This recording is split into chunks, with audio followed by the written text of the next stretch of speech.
Tengo que debatir otra hora en el futuro, porque ustedes así lo han querido, debatir este tema. No hay ningún problema. Pasamos obviamente ahora al punto 5.2. Lo primero que tenemos que hacer es votar que hay que ratificar la inclusión en el orden del día porque es un proyecto que no está dictaminado, con lo cual el punto número 5.2, que é a proposta sobre o réxime retributivo do posto de director xeral de Recursos Humanos, temos que primeiro votar ratificar a inclusión do orden do día. Con cual, votos a favor? Votos en contra? Abstencións? Muy bien, pues queda incluido. Entonces ahora creo que tiene la palabra el señor secretario, ¿no?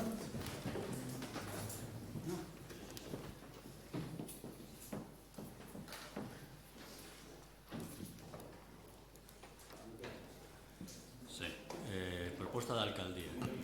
Tendo en conta a necesidade de dotación orzamentaria para o posto, lévase ao pleno do Concello a seguinte proposta. Primeiro, aprobar as seguintes retribucións correspondentes ao posto de director xeral de Recursos Humanos. Retribucións básicas correspondentes aos funcionarios do Grupo A, subgrupo A1. Nivel de complemento de destino 30, complemento específico 25 puntos.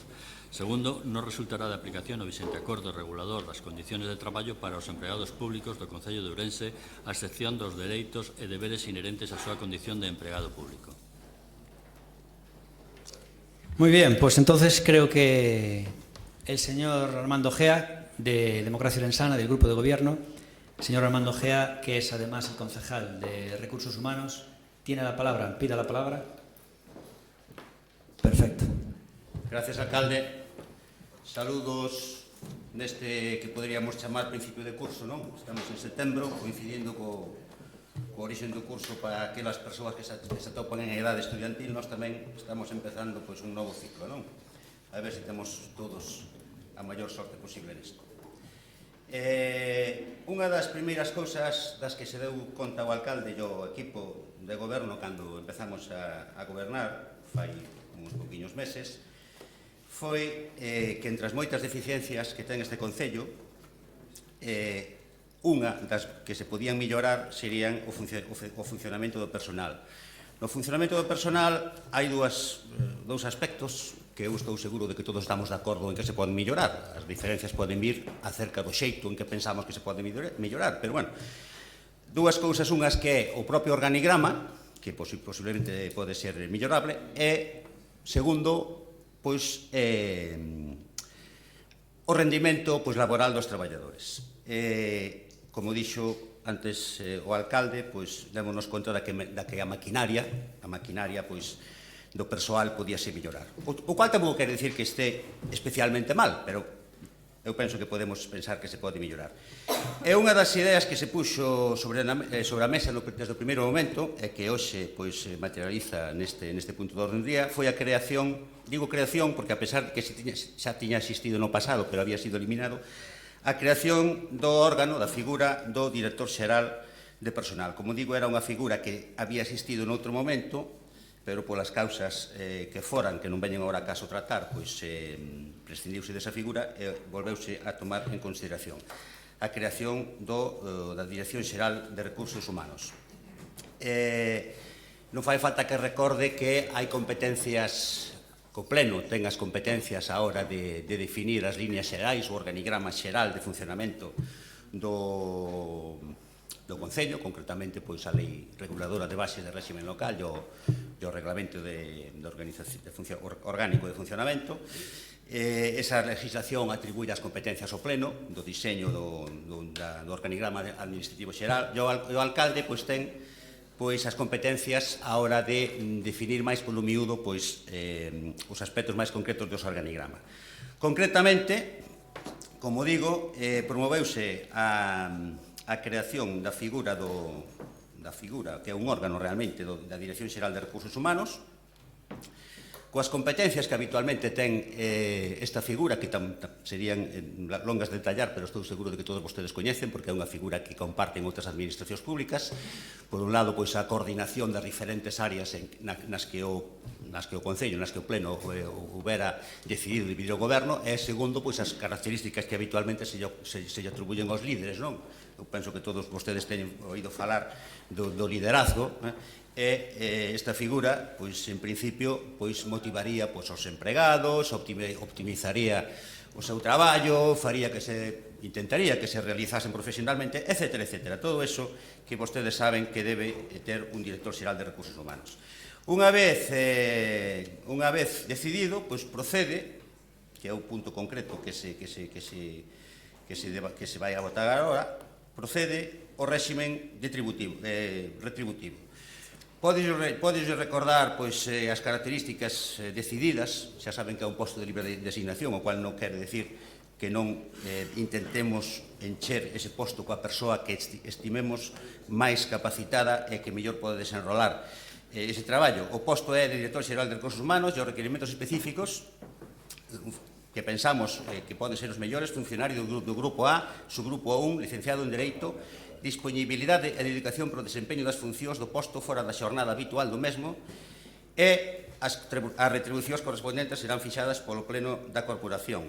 As funcións serán directivas en materia de recursos humanos, como xa baticei ao principio, asesoramento aos órganos corporativos da Corporación sobre incidencias referidas aos xudiciais e administrativas, a adopción de medidas na mellora do servicio e as que sexan delegadas por outros órganos como a Xunta de Goberno e o propio Pleno, e as inherentes ao posto en materia de persoal municipal.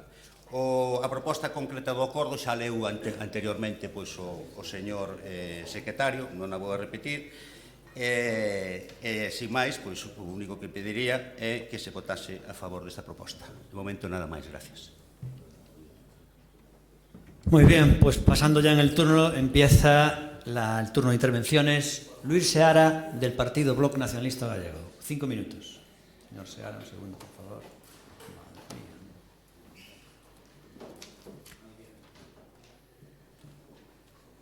Bueno, antes de entrar no debate do asunto, pido disculpas por non estar á altura das circunstancias e eu creo que, bueno, a cidadanía de Ourense merece outra cousa. Agardo no futuro non entrar en ningún tipo de provocacións e dedicarme a facer o que veño a facer, que é defender os intereses das veciñas e veciños de Ourense. Entrando xa neste punto en cuestión, vostede falaba, señor Armando, de mellorar o funcionamento de persoal. Realmente o funcionamento do persoal non se mellora insultando aos funcionarios desde o primeiro día. Eu creo que ese non é, desde logo, o mellor camiño. Non é o mellor camiño. Vostedes impuxeron un relato durante este tempo, desde que chegaron ao goberno, a respecto do malévolos que eran os funcionarios, eran malos, vagos, etc. E ese relato final acaba provocando tamén, ou acaba dándolle a excusa perfecta para contratar a un director xeral de Recursos Humanos que ni máis nem menos co brazo executor das súas políticas en materia de persoal. Ese vai a ser a figura, non a formal, sino a real, do director xeral de Recursos Humanos. Por certo, eu creo que deberían ir traballando, imagínome que xa están facendo na relación de postos de traballo, porque, como ben sabe, na súa área a xefatura de servizo de persoal está vacante. E está vacante, todo hai que dicilo, porque no seu día o Partido Popular convocou un concurso que o Tribunal Superior de Xustiza de Galiza votou abaixo porque dixo que estaba feito ad hoc, é dicir, amañado. Por lo tanto, desde logo, é curioso que extrañas compañías fai a política. Hai unha cuestión que vostede nomeou e é a que nos trae aquí o obxecto de debate, que é o das retribucións. E as retribucións para o posto directivo teñen unha componente fixa e outra variable en función ou vinculada á consecución de obxectivos fixados. O que si me chama a atención que na proposta que traen a esta persoa danlle un nivel de complemento de destino 30, é dicir, o máximo nivel de complemento de destino. Quero recordar que o nivel de complemento de destino varía segundo o nivel de responsabilidade e dos resultados obtidos, o sea, fala dos resultados, e resulta que vostedes xa están dando por feito de que esta persoa, sin empezar, xa acadou os obxectivos que estaban previstos. Por lo tanto, a mí me parece que é unha absoluta incongruencia. Sería tamén bo que, unha vez nomeado director xeral, porque van a facer, evidentemente, que tamén se fixera un anexo a RPT na que constara este posto de traballo que efectivamente é persoal de confianza política. Nos, allá adianto, que imos votar en contra. Pasamos entonces ahora al siguiente turno de intervención. Entiendo que el señor Araujo, cuando quiera, señor Araujo, pinche aí. Gracias, señor alcalde. Ben, o tema este dos directores de recursos humanos sempre tivo un recorrido complicado no Concello de Ourense. Decirlle ao señor Seara que na época do goberno bipartito, do Partido Bloque Nacionalista Galego e Partido Socialista, se nomearon varios directores xerales que saíron espantados do Concello e da xestión naquel momento que se facía, do que de todos, non? E hoxe veñen a... Bueno, e despois houve outro responsable de recursos humanos ao que se lle atacou non por ser responsable de recursos humanos, sino por a súa participación activa en política no pasado, non? E non se soupo diferenciar, e se lle agrediu bueno, que tamén, desde logo, xusto non é. En todo caso, hoxe traennos aquí esta proposta poñéndonos en antecedentes. Temos un goberno formado por dous partidos políticos e concretamente o señor alcalde durante anos, desde ali, desde a oposición, estívonos dicindo a todos o incompetentes que éramos cando facíamos o noso traballo, as nosas funcións de goberno, non?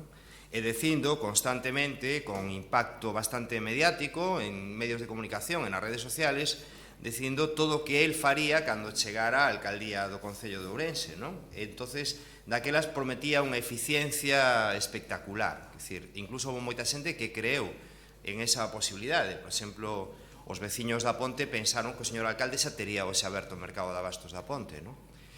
E ainda non pasou por ali. A pesares de que dixo que iba a abrir rápido, non? O sea, nos primeiros días. O señor alcalde alardeou de unha xestión eficiente trasladando ao sector público aquelas prácticas que parece ser coñecía do sector privado, non? Pero, que pasou? O señor alcalde chegou á alcaldía e atopouse con un despacho que se ve que lle gusta, pero encontrouse con que non sabía exactamente que facer naquel despacho. Entonces, os primeiros días dedicouse primeiro a insultar aos funcionarios, despois a poñer en venta esas magníficas joyas que son esos dous coches que temos no Concello, de paso digo algunha voltiña para Madrid e tal, en transporte público e tal, e bueno, túvonos entretidos durante estes primeiros días de mandato facendo unha auténtica xestión, non? Unha auténtica xestión.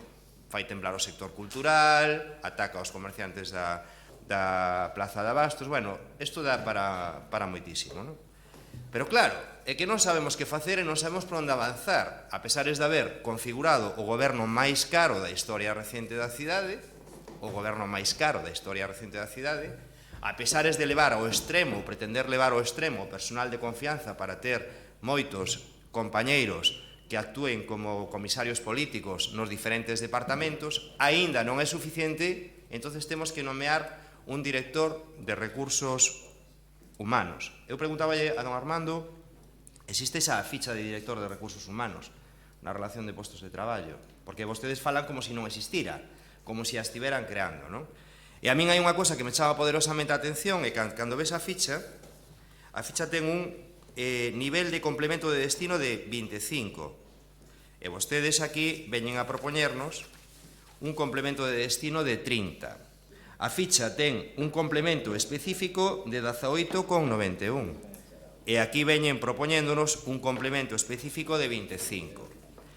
Para que extraño amigo ou enemigo está pensada esta ficha que vostedes propoñen hoxe aquí? Isto é o seguinte que vamos a ver en este alcalde que di que non se pode estar con Dios e co demo, e el demostrou que é capaz de estar nos dous lugares, non no mesmo día, ou a veces sí, pero isto do director xeral de recursos humanos vai a dar moitísimo xogo no futuro inmediato desta cidade. En todo caso, é unha máis das moitas cuestións ás que nos temos que ir acostumbrando de todo aquilo que se dixo e que é mentira.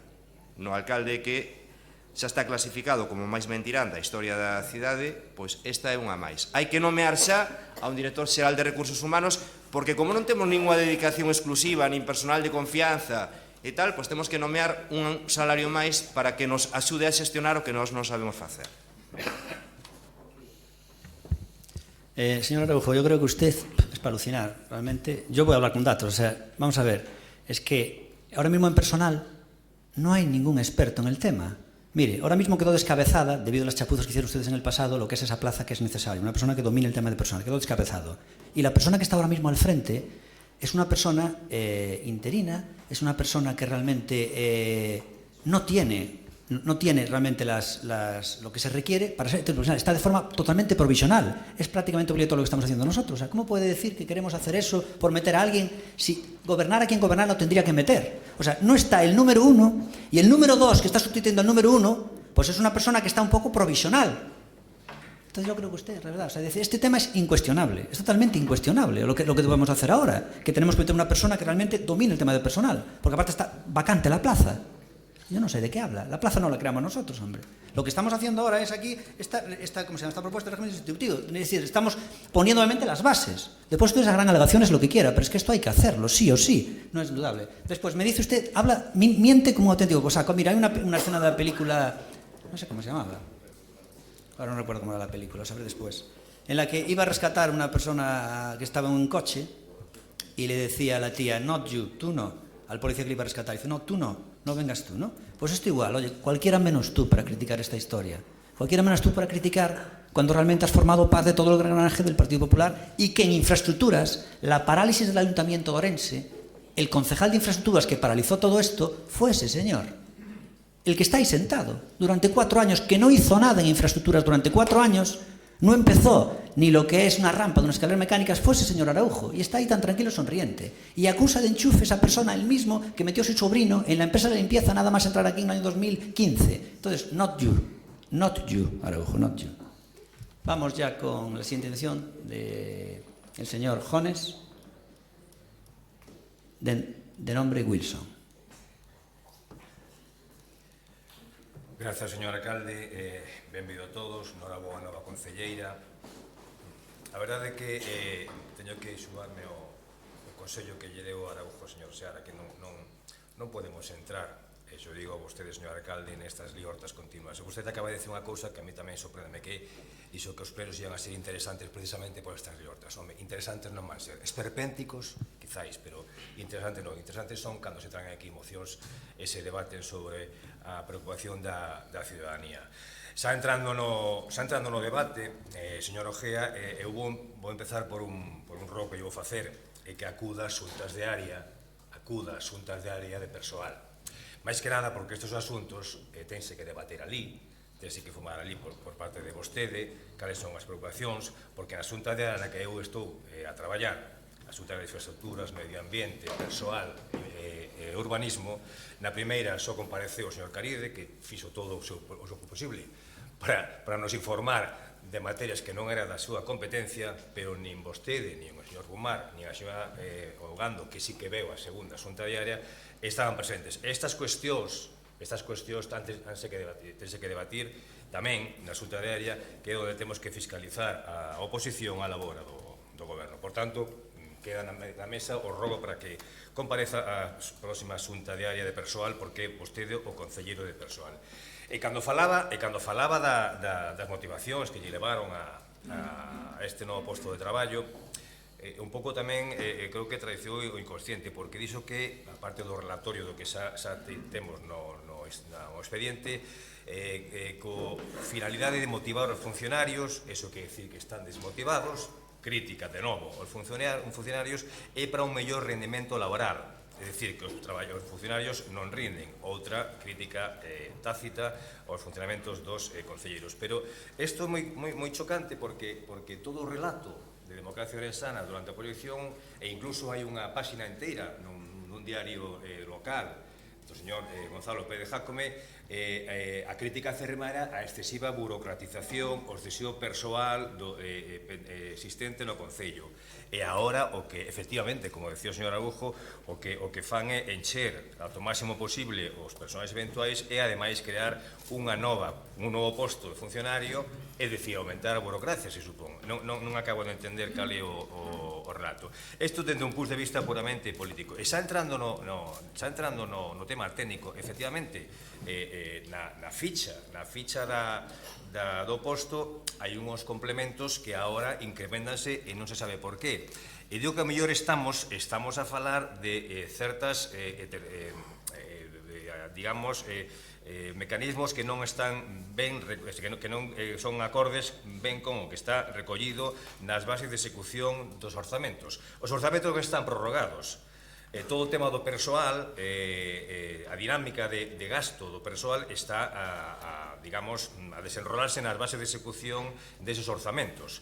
As bases de execución que están colgadas, lóxicamente, na página web do Concello xunto con os orzamentos que ven prorrogados dende o ano 2014 ata agora. Pois ben, no artigo 37 das bases de execución, especificamente referente ao gasto de persoal, din que para os supostos de prórroga orzamentaria únicamente poderán ser aplicados incrementos retributivos que traian a súa causa nas prevencións da Lei de Orzamentos Xerais do Estado por exercicio.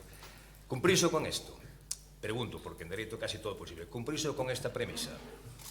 Non o sabemos. Pero es que ademais sigo lendo o artigo 38 desta mesma base de execución dice que para os postos de nova creación as retribucións a satisfacer o funcionario afectado pola decisión administrativa serán as correspondentes ao posto base do grupo de categoría a que perteza. En tanto, non se promoran as modificacións orzamentarias oportunas para o seu debido reflexo no anexo de persoal. Cumpriuse isto? Pregunto, cumpriuse isto? E por último, tendo en conta a retribución que xa vostedes xa fixeron case pública de en torno a 60.000 euros brutos anuais, temos que dicir que os últimos editores xerais cobraban alrededor de 45.000 brutos. Vostedes están, 45.000 e pico, vostedes están incrementando casi un 33% a retribución deste persoal. Non sei cal é a motivación, porque vostede, cando fixo a primeira intervención, non aumentou. Por iso, agardamos na súa intervención un pouco de resposta a estas cuestións. Por agora, nada máis. Gracias. Muy bien, además, espectacular la sincronización con el tiempo. Y ahora vamos ya al segundo turno. Pero antes de decirle, antes del señor Ojea que hable, señor Wilson, hace muy bien en decir que estos plenos dirigidos por mí son esperpénticos. Es una opinión, un juicio de valor, que realmente estoy acostumbrado a todo lo que digan, circos esperpénticos. Prefiero llevar los plenos como los llevo yo, que tienen audiencia, porque aparte de algunas votaciones que se hacen que son vinculantes, en los plenos la gran mayoría son mociones que no son vinculantes. Entonces es todo debate político. Si el público no se entera de lo que vemos aquí, es estéril lo que estamos haciendo, con lo cual es fundamental que el público se entere. Esto me recuerdo cuando estábamos en el mundo de las orquestas ecualizando. Si se ecualizaba mal, a veces no se oía a ciertos músicos. Y yo siempre decía, hombre, dale algo de volumen al saxo, porque si toca y no se le oye, es como si no estuviera tocando, ¿no? Pues esto igual, es fundamental que los debates lleguen a la ciudadanía. Prefiero hacer plenos que alguna gente como usted, normalmente los del PSOE, con esa soberbia, lo califiquen de esperpéntico y todo eso, que escribir artículos en prensa aburridísimos como los escribió usted durante años, que no había quien los tragara. Yo prefiero llevar plenos a menos que artículos aburridísimos que no nos leía absolutamente nadie. Nadie. De hecho, si tan bueno fuera, lo podían haber llamado a algún periódico para que escribiera en otro periódico y no en el periódico local, toda la vida escribiendo en el periódico local. Si usted tiene talento, podía haber subido para arriba a otro nivel. Yo he subido, en política no hemos dejado de subir. Vamos ya con el segundo turno, el señor Armando Ojea. Hola de novo. Bueno, fixéronse algunhas referencias a unha ficha de RPT. Efectivamente, existe unha ficha na RPT que é director xeral de personal e outra cousa que non me acordo agora.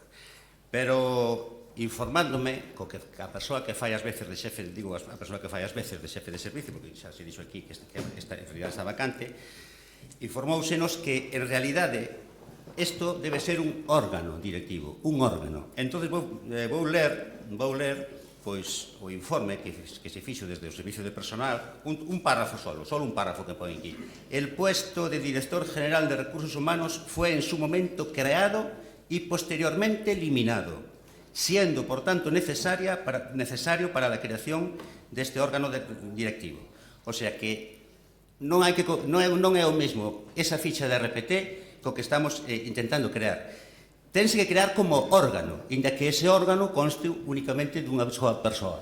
Isto lembrame aquelas leccións de matemáticas nas que se diferenciaba un conxunto dun elemento, inda que o conxunto tuvera un solo elemento, non aquelas leccións de álgebra dos nosos tempos. Bueno, entonces todo o que están dicindo da RPT, das condicións da RPT, das fichas, está totalmente fora do lugar, porque isto é a creación dun órgano directivo. Esta é a creación dun órgano directivo. Entón, non é vinculante eso que vostedes dicen sobre esa ficha de RPT. Fálame de que está posto dedo. Non, vamos a ver. Eu dixen na primeira intervención que isto era un posto de libre designación. A lo mellor entendeuse mal. Hai unha convocatoria pública, hai unhas bases aprobadas en Xunta de Goberno e despois motivarás a persoa que se escolla, inda que sea de libre designación, habrá un motivo, pero é de libre designación, pero terás que motivar a elección. E despois dime por que non vou a xuntas diarias. Eu non estou adscrito a ninguna xunta diaria, estou como vocal en algunhas. Entón, irei cando se me pida. E, de feito, se me pediu que vaya unha, creo que a semana que venga vou ir cando se pida. Pero eu estou como suplente. Que quere que vaya a onde non estou convocado? Cando se me pida, irei, como se me pediu xa desta vez, irei, pero eu non estou adscrito a ninguna xunta diaria, máis que como suplente. E en cuanto ao sueldo, que decía non sei quen, que andará sobre os 60.000 euros, efectivamente, calculado así, grosso modo, que eu non son, nós non somos o que puxemos, esa é unha cousa, digamos,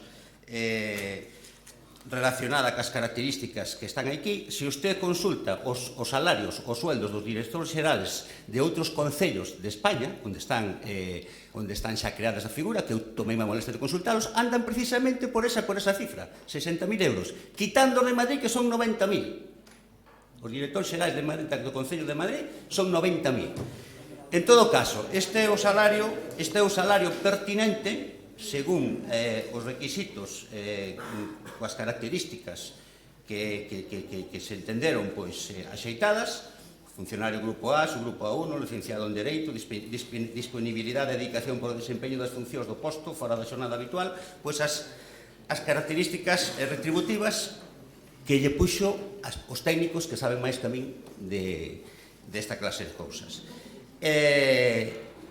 Non sei que máis decir. Non vou entrar a responder as preguntas que me facía o portavoz do PSOE, non por nada, non porque non llas quere responder, é que encaixaron o problema mal. Isto non é unha ficha de RPT, inda que esta é esa ficha de RPT. Esta é a creación dun órgano directivo.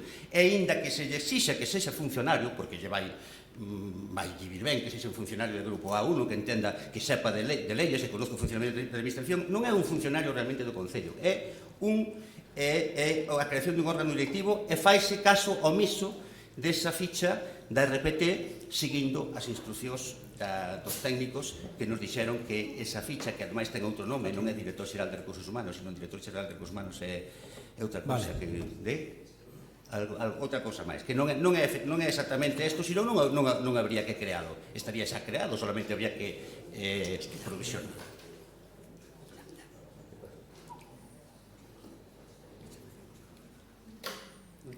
Bueno, pues ahora va a hablar el concejal del bloque, ¿no?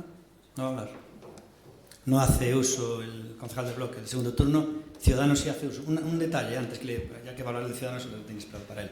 Antes lo que le decía del Not You, el Not You era de la película Crash. Y segundo, dijo usted una mentira en la que dijo que yo, el alcalde, que no fui por la Plaza de Abasto, no que vai de mandato, na Plaza de Bastos da Fonte. No solo fui a la Plaza de Bastos da Fonte varias veces, sino que hemos ido a varias de España para activarla ya de forma inminente. Y le voy a decir una cosa, no va a salir a licitación por los paupérrimos. El dinero que usted, cuando usted era concejal, la sacaron a concurso, muy barata, la Plaza Bastos del Puente, y quedó desierta. Nosotros la vamos a licitar por más dinero y se va a adjudicar, por más dinero. Fíjese. Con usted quedó desierta por 2.800 euros al mes. Nosotros la vamos a adjudicar por más dinero y la vamos a abrir. Fíjese la diferencia de gestión. Y dice que no pasé por allí. No solo fui varias veces, sino que fui a visitar más sitios. ¿Vale? Pues cuando quiera el señor Araujo.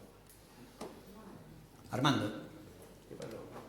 Vuelve a dar ahí otra vez. Ya está, perfecto.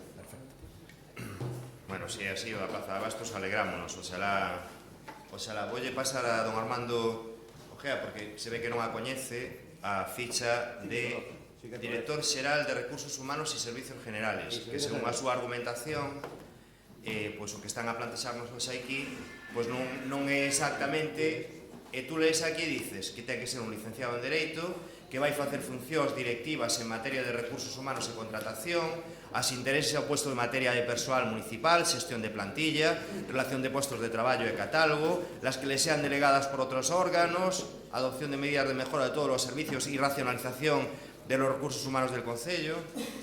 O que vostede nos acaba de decir que non existe, pasaremos yo á prensa para que teñan esta ficha, para que a coñezan, pero que se fixen claramente no que lles dixen ao principio, porque é onde dá moito xogo. Complemento de destino, esta marca 25 e eles propoñen 30. Complemento específico 18 e eles propoñen 25. Aquí calculamos ganaría en torno a 47.000 euros e nos están falando de 60.000. Isto é optimización dos recursos municipales e o tema é saber a que extraño, amigo ou enemigo, lle cae este posto, non? Esa é a cuestión. En todo caso, decirlle ao señor alcalde que eu teño un pequeno trauma de pequeno, que sempre lle decía a miña nai que por que non tiña irmãos, fillo único, e cando fui un pequeno anhelei ter irmãos, non? Como non teño irmãos, non teño sobriños.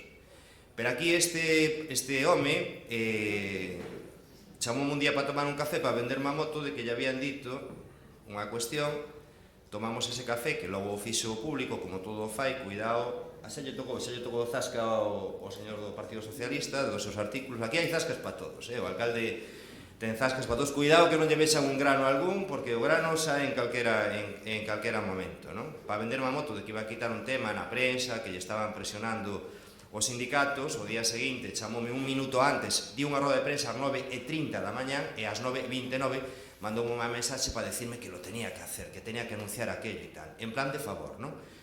Para decir que eu había enchufado a unha persoa na empresa de limpieza. E a continuación foise á Fiscalía e presentou unha denuncia. E a continuación houve un proceso e a continuación quedou o tema como quedou.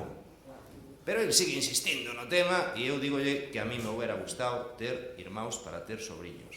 Me hubiera gustado moito. A verdade que me hubiera sentido máis acompañado en moitos momentos da vida. Centrándonos no tema do director xeral de Recursos Humanos, pois estamos expectantes para saber como vai a funcionar a elección dese director ou directora. Casi teño unha quiniela de quen vai ser.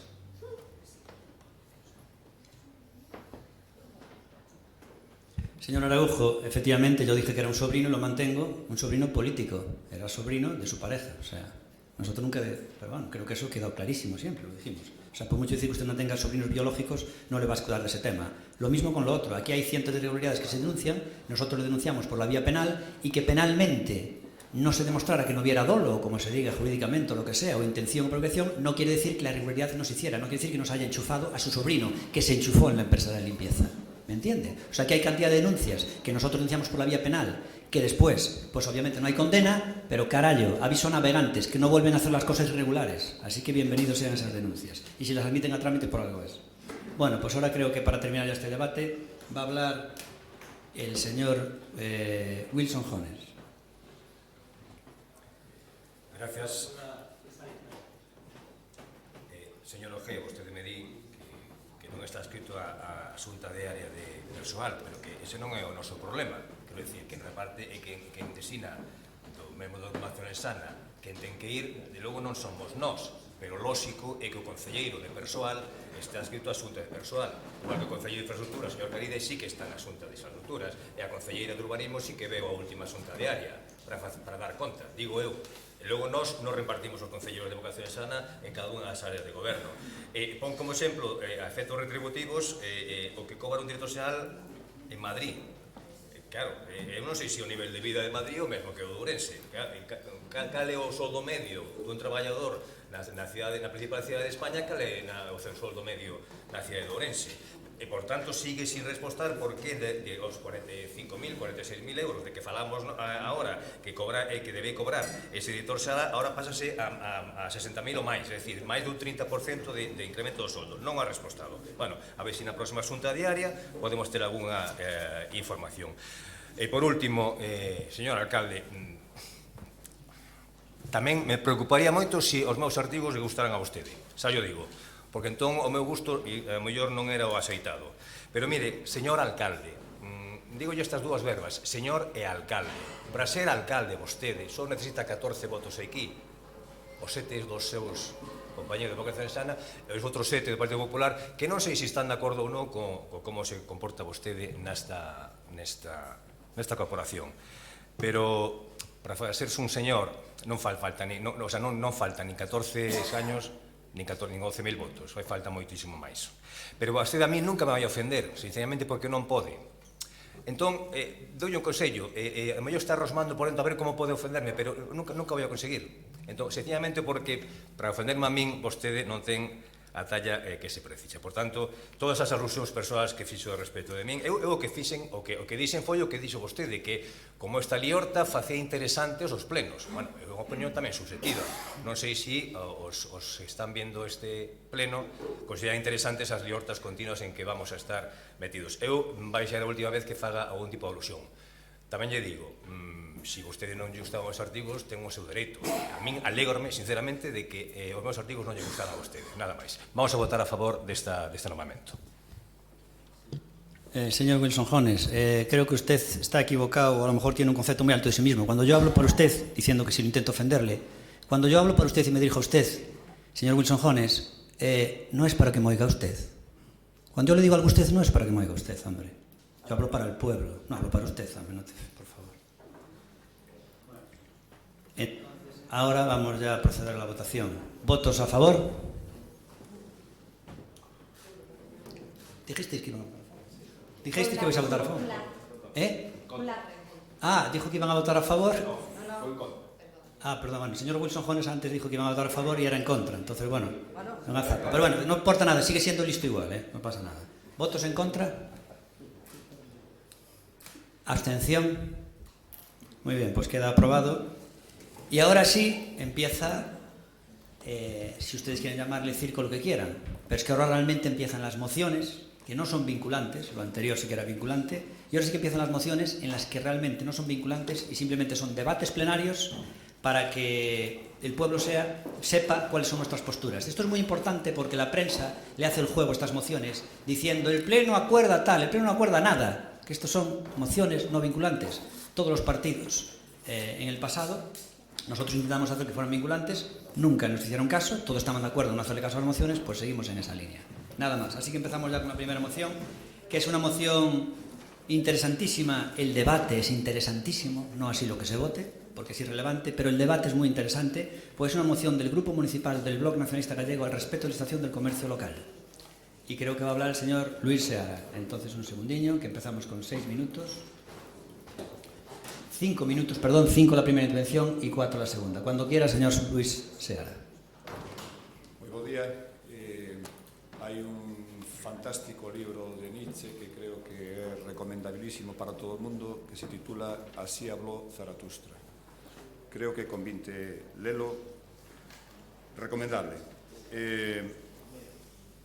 A pesares do que se dixo aquí a respecto da Praza de Abastos, bueno, as prazas de Abastos, como todos sabemos, son centros turísticos que en toda Europa están moi visitados. Nos esta temporada, nos temos o local na nosa organización aí nas Burgas, nos podemos comprobar a cantidade de xente que se achega a ese espazo en concreto e tamén o da Praza de Abastos, e as prazas de Abastos teñen un claro efecto dinamizador. Polo tanto, nin é competencia desleal nin compite co pequeno comercio, sino que, en todo caso, a cabeza tractora do comercio en Ourense, ou así, polo menos, habería que considerarlo. A respecto xa da moción, non é a primeira vez que se debate esta cuestión no Pleno. Quero recordar que en xaneiro xa foi obxecto de debate a través dunha moción do PSOE. Nesa moción, a daquela concelleira de Comercio, Flora Moure, falou de catastrofismo. Bueno, eu creo que o que ela decía de catastrofismo é ni máis ni menos que enormes doses de realismo, por desgraza. E aí están os datos que corroboran o que estou a dicir. No ano 2018 pecharon máis de 170 comercios, máis menos a razón de un cada 2 días. Expertos din que nos vindeiros 10 anos imos perder o 20% do comercio porque hai, ademais, unha evidente falta de relevo xeneracional. Polo tanto, o que ten sido unha situación de preocupación acaba tendo tintes dramáticos e, por certo, o sector do comercio leva anos e anos dando sinais de alerta ao respecto. E digo dramático porque se facemos unha comparativa co resto das provincias de Galiza, saímos todavía peor parados. Si temos como referencia o mes de xullo de 2019, vemos que na Coruña tiveron récord de afiliados.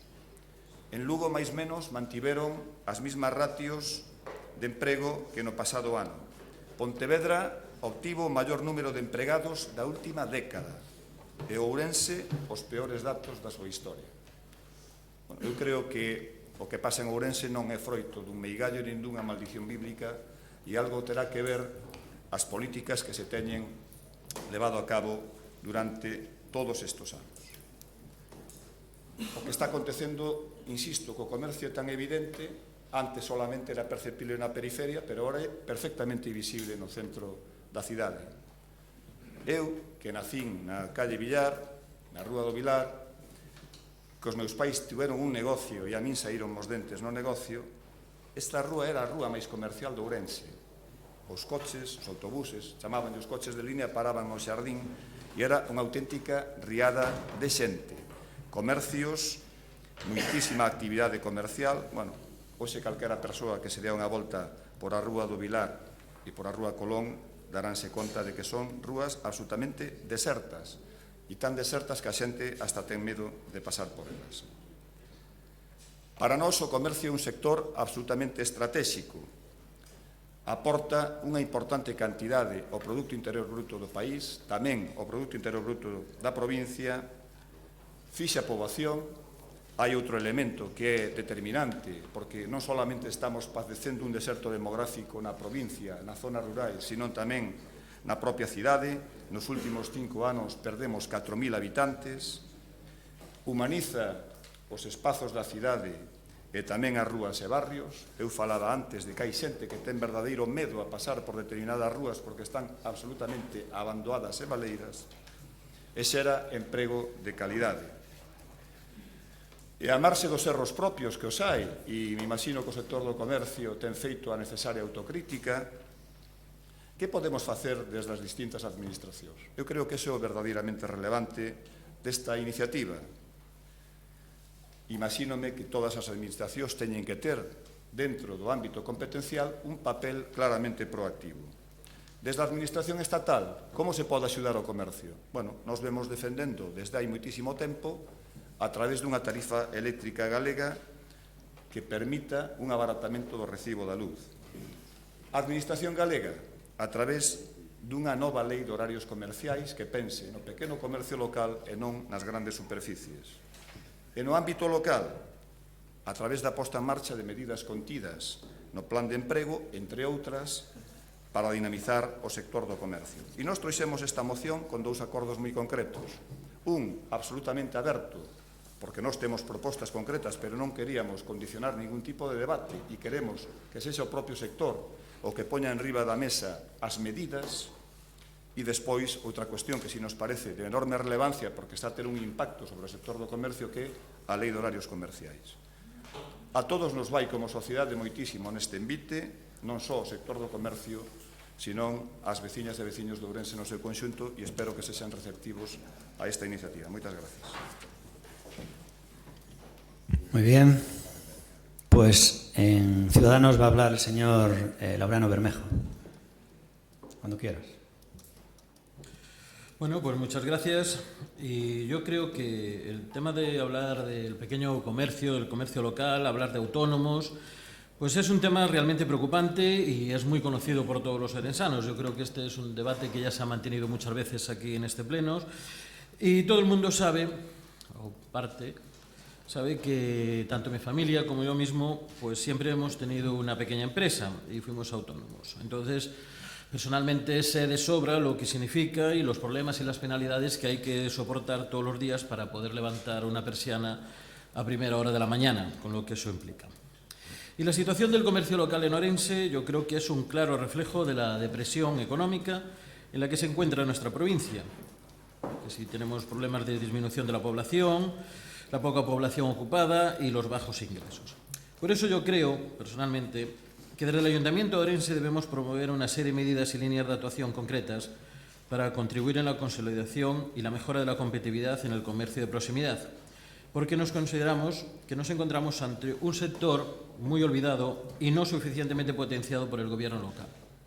Si tenemos en cuenta que estas mociones, como dice el señor alcalde, no son vinculantes y las medidas que nosotros adoptemos aquí en los plenos no van a servir de nada, por mucho circo que hagamos mediático, pues realmente estaremos perdiendo la credibilidad ante nuestros votantes y ante nuestros vecinos. Entonces, yo creo que realmente lo que tiene que hacer el ayuntamiento en este caso es establecer un plan específico para consolidar el comercio local y mejorar su competitividad. ¿Y de qué estaríamos hablando? Pues estaríamos hablando, en principio, de un diseño de estrategias de cooperación entre los distintos comercios locales. Estamos hablando de un mayor esfuerzo por parte de la Administración en un desarrollo económico. Estamos hablando de dinamizar e innovar el comercio de barrio tradicional. Y hablamos de confeccionar, muy importante esto, yo creo que un plan de turismo que conjugue lo que es el paisaje, gastronomía, termalismo, deporte y al aire libre y turismo monumental. Tendríamos que tratar de abrir los museos que están cerrados, bien sea el archivo histórico, bien sea el museo arqueológico, la biblioteca, y hacer convenios para una apertura de monumentos que se vinculen con el comercio local. También sería interesante crear un concurso público de ideas para potenciar y publicitar los pequeños comercios en nuestra ciudad. Y algo que consideramos que es sumamente importante, favorecer y agilizar las licencias. Hay que disminuir sensiblemente las trabas burocráticas para que el comienzo y la puesta en marcha de cualquier actividad. Pero para ello se tiene que haber un cambio radical en la actitud de la Administración para que se lleve a cabo, estableciendo una organización interna y una organización nueva de protocolos que agilicen los procesos burocráticos, porque lo que hacen ahora mismo yo creo que es disuadir cualquier emprendimiento y hay que tratar de revertir esta situación. Hay que aprobar de una vez por todas un plan de ordenación municipal y seguro y duradero en años, que dé estabilidad y que atraiga la inversión. Medidas que sí podemos hacer desde el ayuntamiento, que es bajar los impuestos como la recogida de la basura y el IBI. Y hay que tratar de potenciar el turismo en la ciudad. Y para ello es sumamente importante, aunque nuestro alcalde no lo crea, es potenciar y promover las actividades culturales. Tenemos que conseguir que el turismo no sea de paso y que la gente que venga aumente la pernotación aquí en la ciudad, aumente las actividades que resulten atractivas a los turistas y esto incrementará la compra en los comercios locales. Esto añadido al hecho de evitar el comercio irregular en la vía pública, sería de alguna manera el favorecer a los pequeños empresarios y los comercios locales, que realmente es el motor del funcionamiento en la provincia de Orense. De momento nada más, gracias.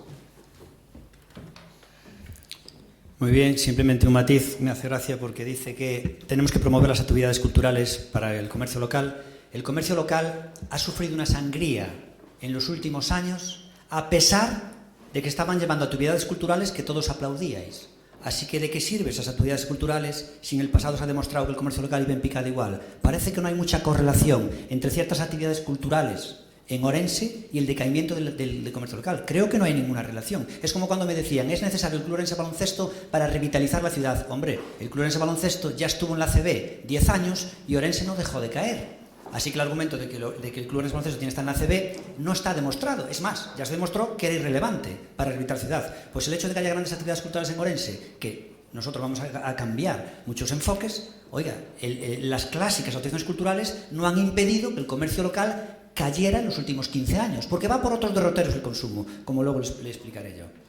Vamos a hablar ahora por parte de Democracia Orensana, creo que es Armando Gea. ¿Sí? Sí. Perfecto. Ahora de nuevo. Este é un tema, lógicamente, moi interesante acerca do que podíamos estar falando. Eu penso particularmente que estamos vivindo unha revolución similar a que se viviu outros séculos, a revolución industrial, etc., co adveñemento de internet modificáronse miles das costumes habituais da xente, entre elas todas as relacionadas cos procesos de compra. Isto, como digo, daría lugar para un debate moi amplio. A cuestión é que nós pensamos que o comercio local, tal e como funcionou nas últimas décadas, a medio e largo plazo non seguirá funcionando así, porque o mundo cambia, non? A mí recórdame un pouco aquelas accións que se chamaron os ludistas, non? Que loitaron en contra da mecanización, que, bueno, a mecanización industrial que trouxo as súas ventaxes, pero tamén os seus inconvenientes, non? Acordémonos da teilarización dos traballadores, etc.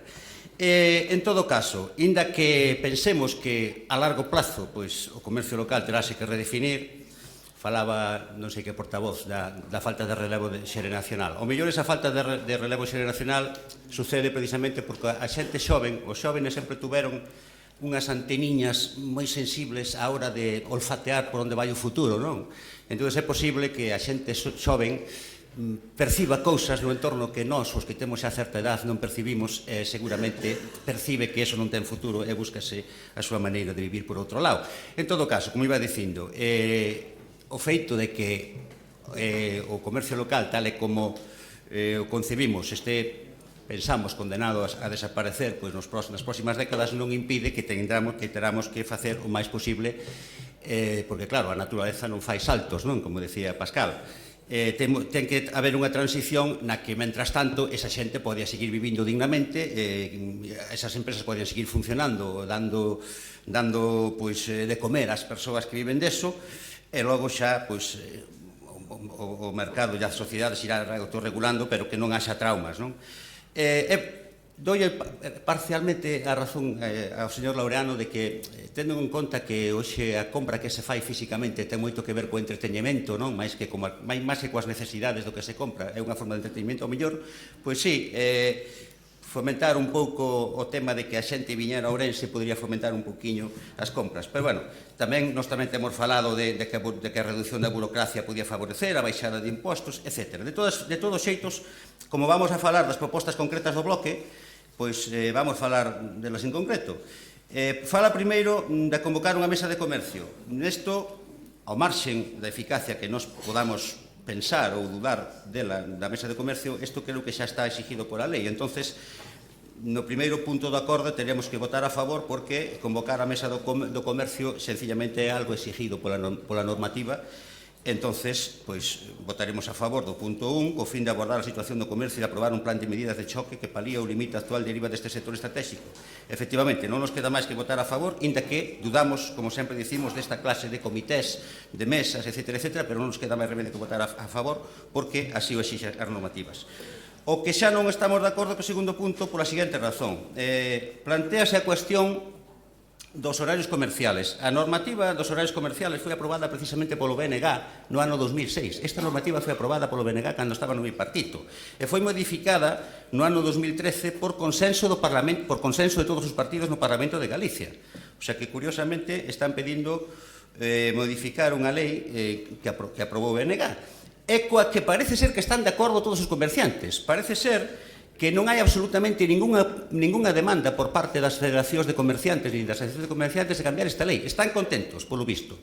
O único que están pedindo, según temos información da Consellería de Comercio e Consumo, en concreto fontes próximas á Dirección Xeral, o que están pedindo son regularización dos períodos de rebaixas e das promocións. Eso é o que están pedindo. Pero non están pedindo, ninguna federación está pedindo, ningún sector comercial está pedindo modificación dos horarios comerciais, que, por certo, son bastante similares tamén ao resto, os que hai no resto das comunidades autónomas.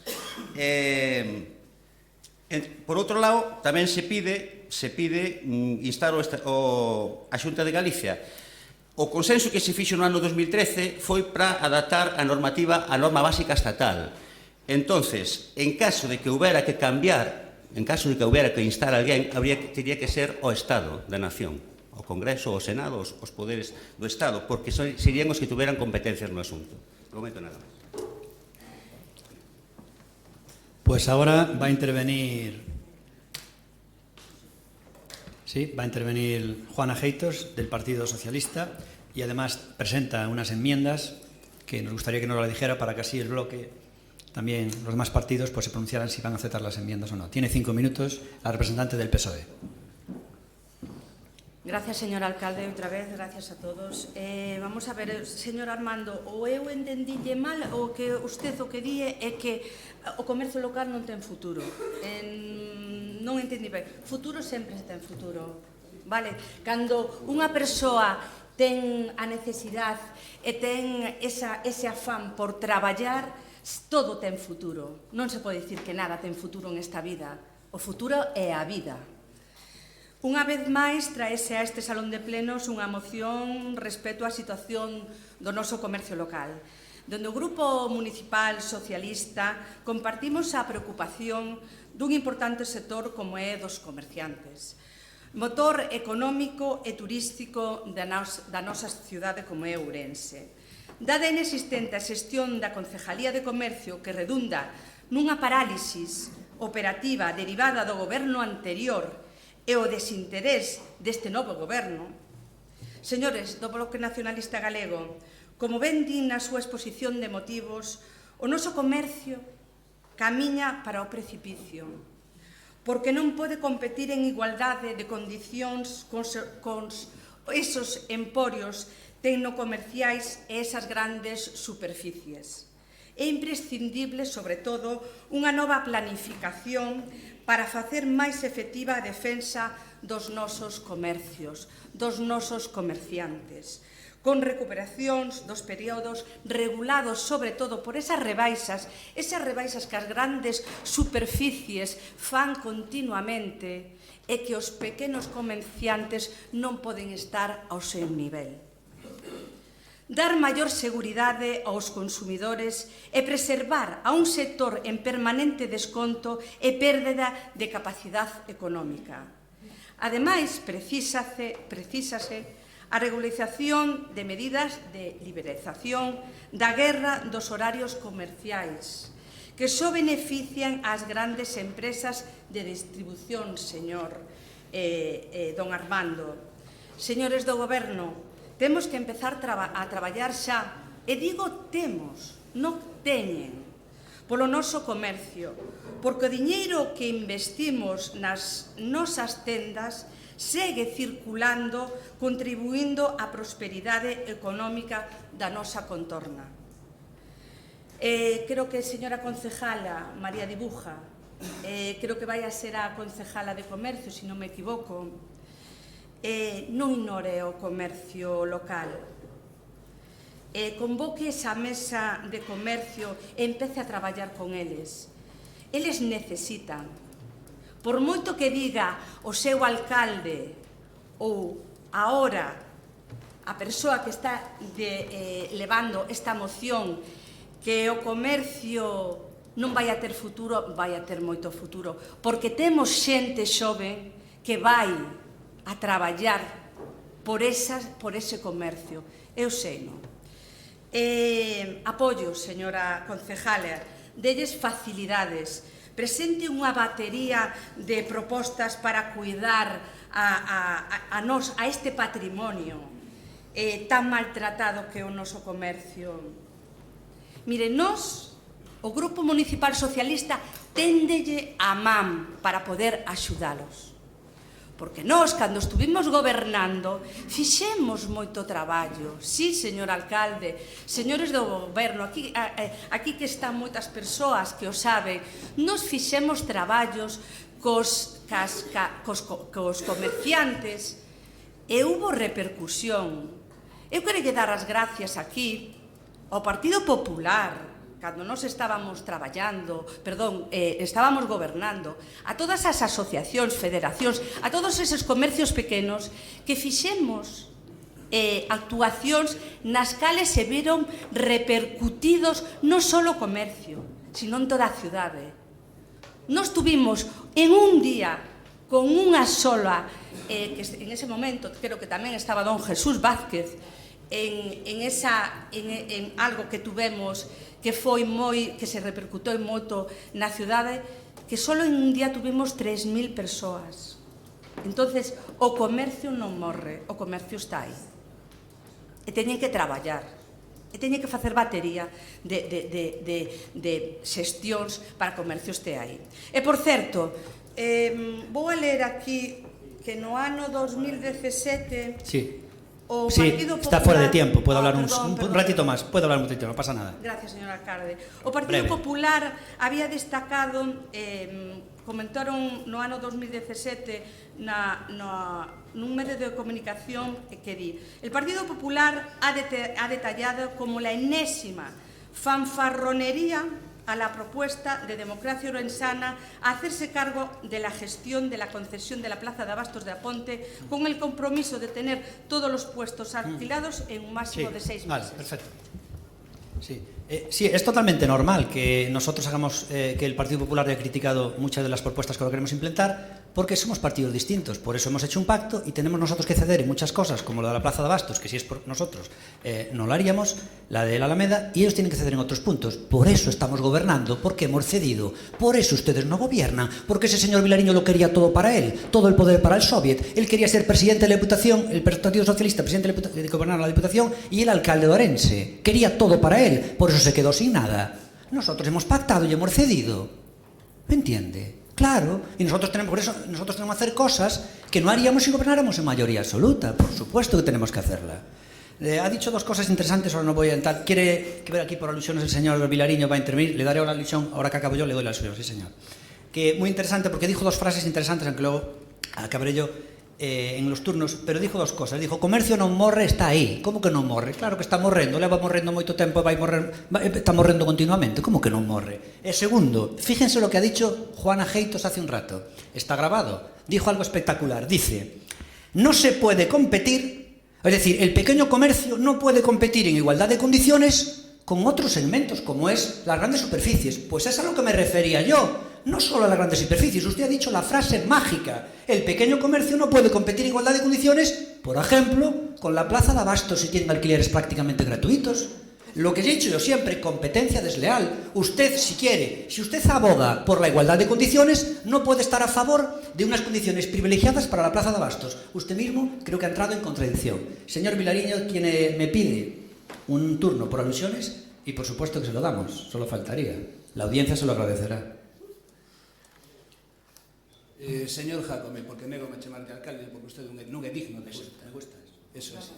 Mire vostede, prégolle que nas súas intervencións non faga alusións persoais a persoas que non están intervindo nun momento determinado e que non ven ao caso, ademais. E ademais, pregarlle que non minta se é algo que non debo facer, porque eso é imposible. Pero faga o favor de non nomear a xente que non está nunha moción e que ademais non ven ao caso. Simplemente lle digo eso, cíngase o que ten que facer e dé exemplo esta ciudadanía non para ter audiencia por motivo escandaloso, sino para ter audiencia por sentido de dignidade, nada máis. Muy bien. Es una recomendación del señor Vilariño que por supuesto no voy a atender porque yo haré los comentarios que consideren dentro de la ley. Señor del bloque, Luis Seara, ¿tiene usted una enmienda del PSOE que nos dirá si quiere aceptar o no?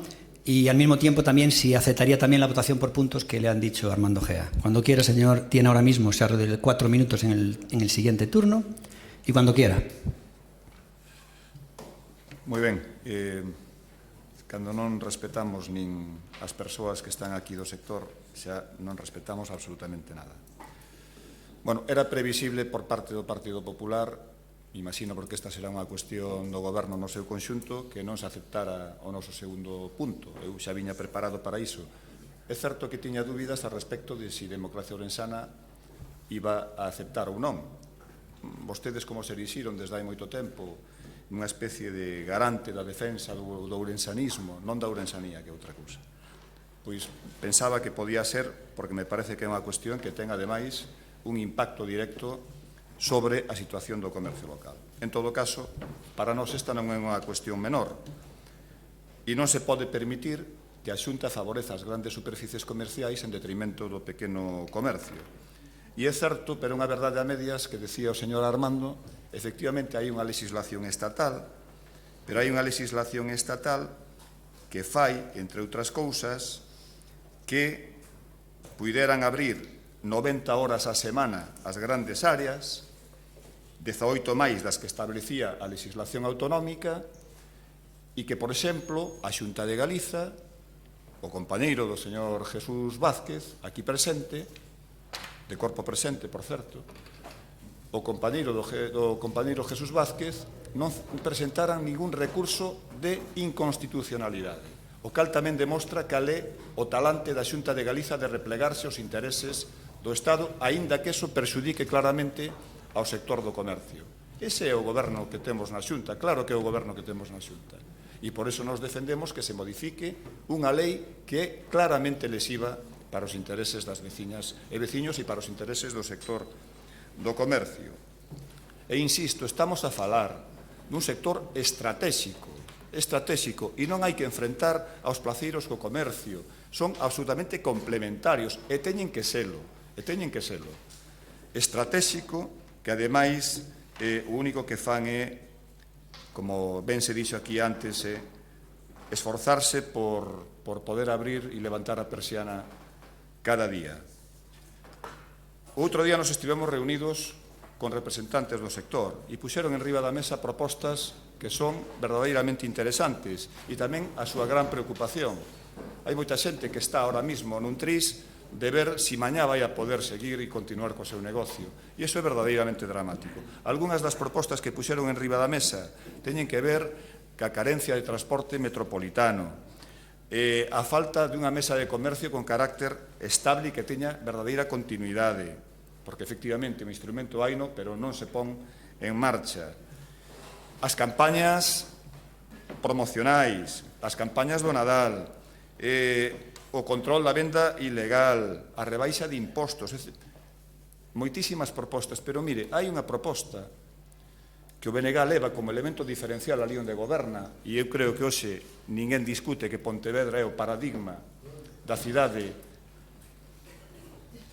ninguén discute, salvo o alcalde Gonzalo Pérez Jácome, que Pontevedra é o modelo a nivel mundial en canto a estructura urbana e mobilidade.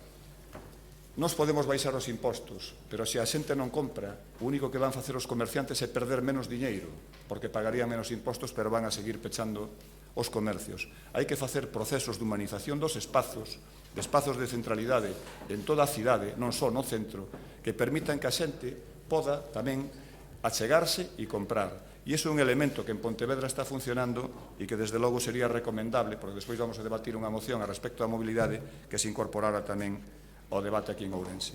E por último... Sí, está fora de tiempo, pero pode seguir.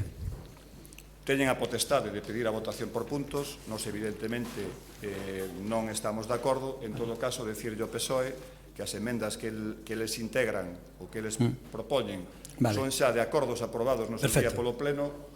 Entonces non acepta... É redundar, en todo caso, non temos ningún problema. Entonces non aceptan la votación por puntos e aceptan la votación del PSOE, la enmienda del PSOE. Xa se aprobaron no seu día polo Pleno, la incorporan, en todo caso, están aprobadas, tampouco ten moito sentido. La incorporan, moi bien, vale. Entonces entendemos que nosotros nos vamos a abstener por una cuestión de lote, es decir, cuando a una persona le das una oferta en la que esa persona le ofreces algo que en la que es cosas que está a favor y otras en contra, es ofrecer en lote. Entonces, claro, nos tenemos que abstener porque algunas cosas estamos a favor y otras en contra. No, aceptamos a votación por puntos. Sí. Pero entonces también... Dicen mal. Sí, pero es que va en la enmienda. La enmienda se vota antes que la moción. El problema es que la enmienda se vota antes que la moción. Y la enmienda se vota todo junto. Entonces la enmienda se va a votar por puntos. ¿No? ¿Sí? A noso que nos importa é bueno, que entonces, nos vayamos a traballar. Entonces el PSOE nos tiene que decir si acepta una votación por puntos en la enmienda o después, o si realmente es una votación cerrada, sí o no. En cualquier caso, vamos ya con el representante de Ciudadanos, el señor Laureano Bermejo. Por favor, segundo, cuando quiera. Muchas gracias.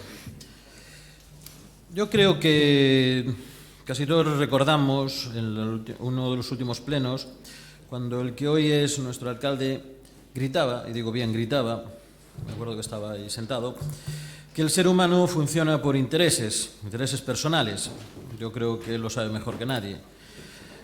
El ser humano, no todo el mundo funciona por intereses personales, hay gente que funciona por intereses colectivos, pero bueno. Y añadía que las campañas de concienciación que no servían para nada. Bueno, que la gente compra donde mejor producto tenga. Pues dejemos este tema para los empresarios. Los comerciantes saben de sobra lo que tienen que vender y hacer para comercializar mejor los productos. Lo único que hace falta es no ponerle trabas y no ponerle pegas o problemas. Y lo que hay que hacer desde el ayuntamiento es ayudar al pequeño comerciante. ¿Y cómo se ayuda?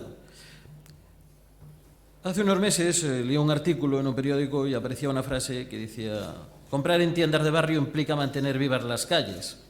Bueno, pues ahí el ayuntamiento es donde realmente puede participar, porque a veces son cosas tan sencillas como parte de que las inversiones municipales vayan encaminadas a mejorar el aspecto de la limpieza de las calles, fachadas sin pintadas, que haya buenos olores, que no haya olores desagradables, que haya una buena iluminación, una buena vigilancia, y todo esto beneficiaría al ciudadano y al comercio.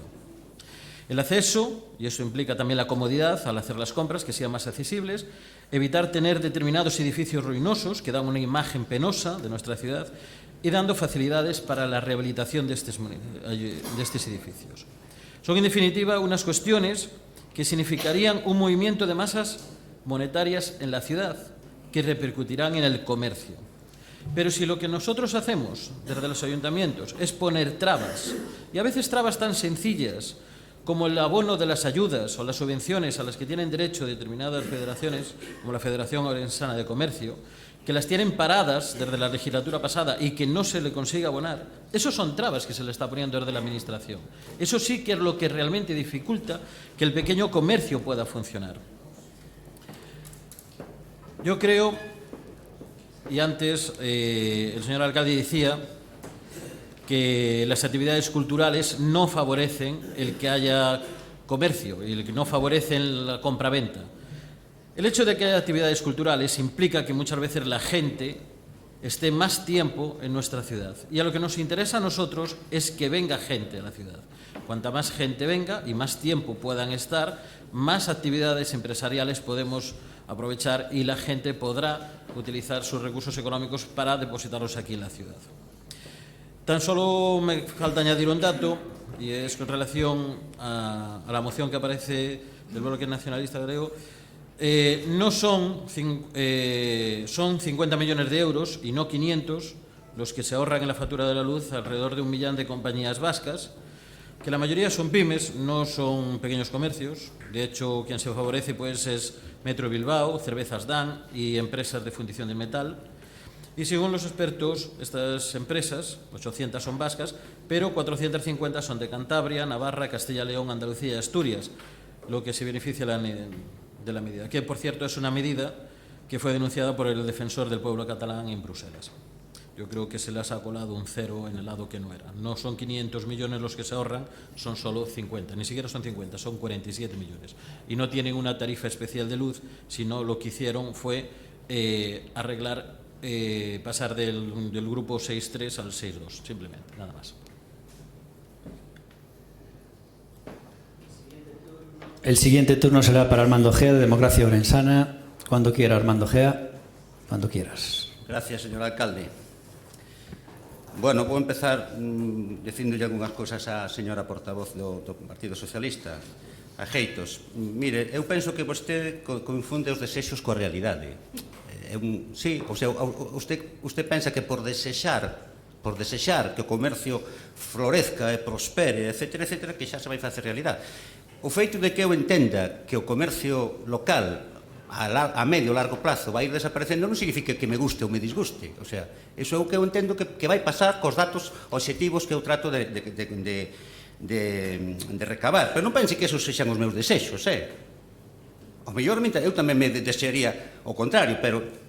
E por outra parte tamén quero recordar que as boas intencións, como dixe un famoso escritor, son as pedras do inferno, non? Quer dizer que isto non se arregla con boas intencións ni con bons desexos.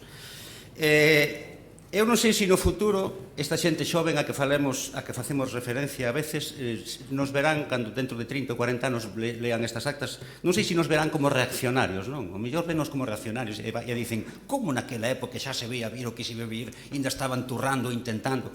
Non sei, o mellor venos como reaccionarios no futuro, como vemos hoxe como reaccionarios os dudistas e os que saboteaban as máquinas na época da Revolución Industrial. En todo caso, xa digo, isto non ten nada que ver cos desexos de nadie, nin co que lle gustaría a un, nin co que lle deixaría de gustar. É como son as cousas, non?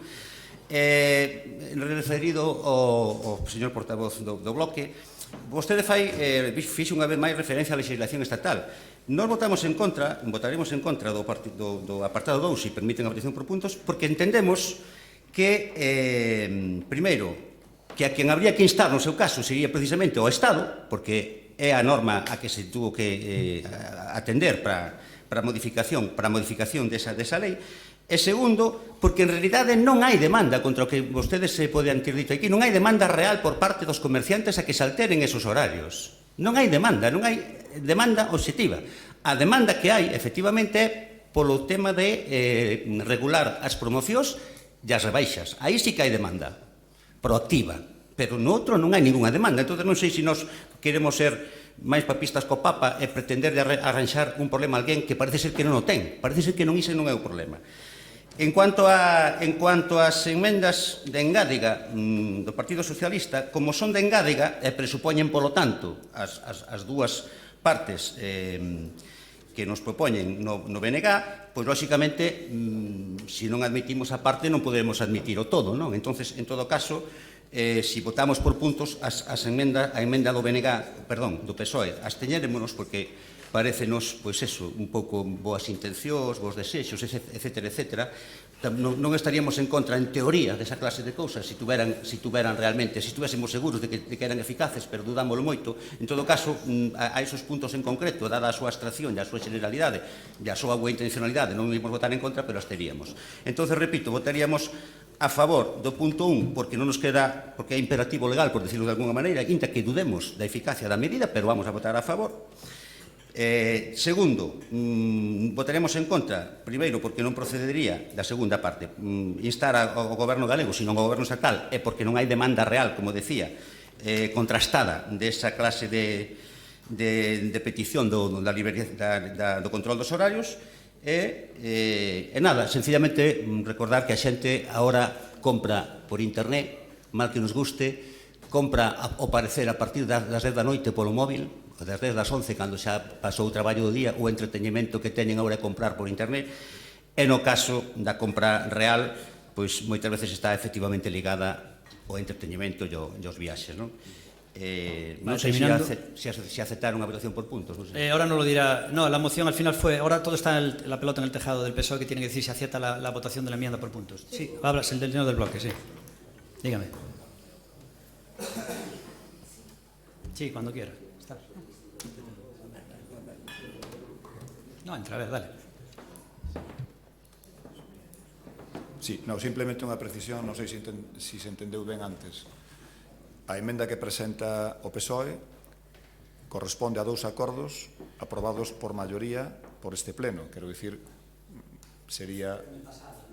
Bueno, pero quero dicir que foi aprobado polo pleno. Entón, quero dicir que... Bueno, nos...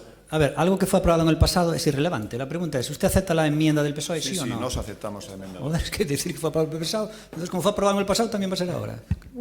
Vale, aceptan la enmienda. Aceptamos. Bien, ahora tiene que decir de Juana Geitos del PSOE, que va a hablar en el último turno, si acepta que se vote por puntos la enmienda o si quiere que la voten toda junta.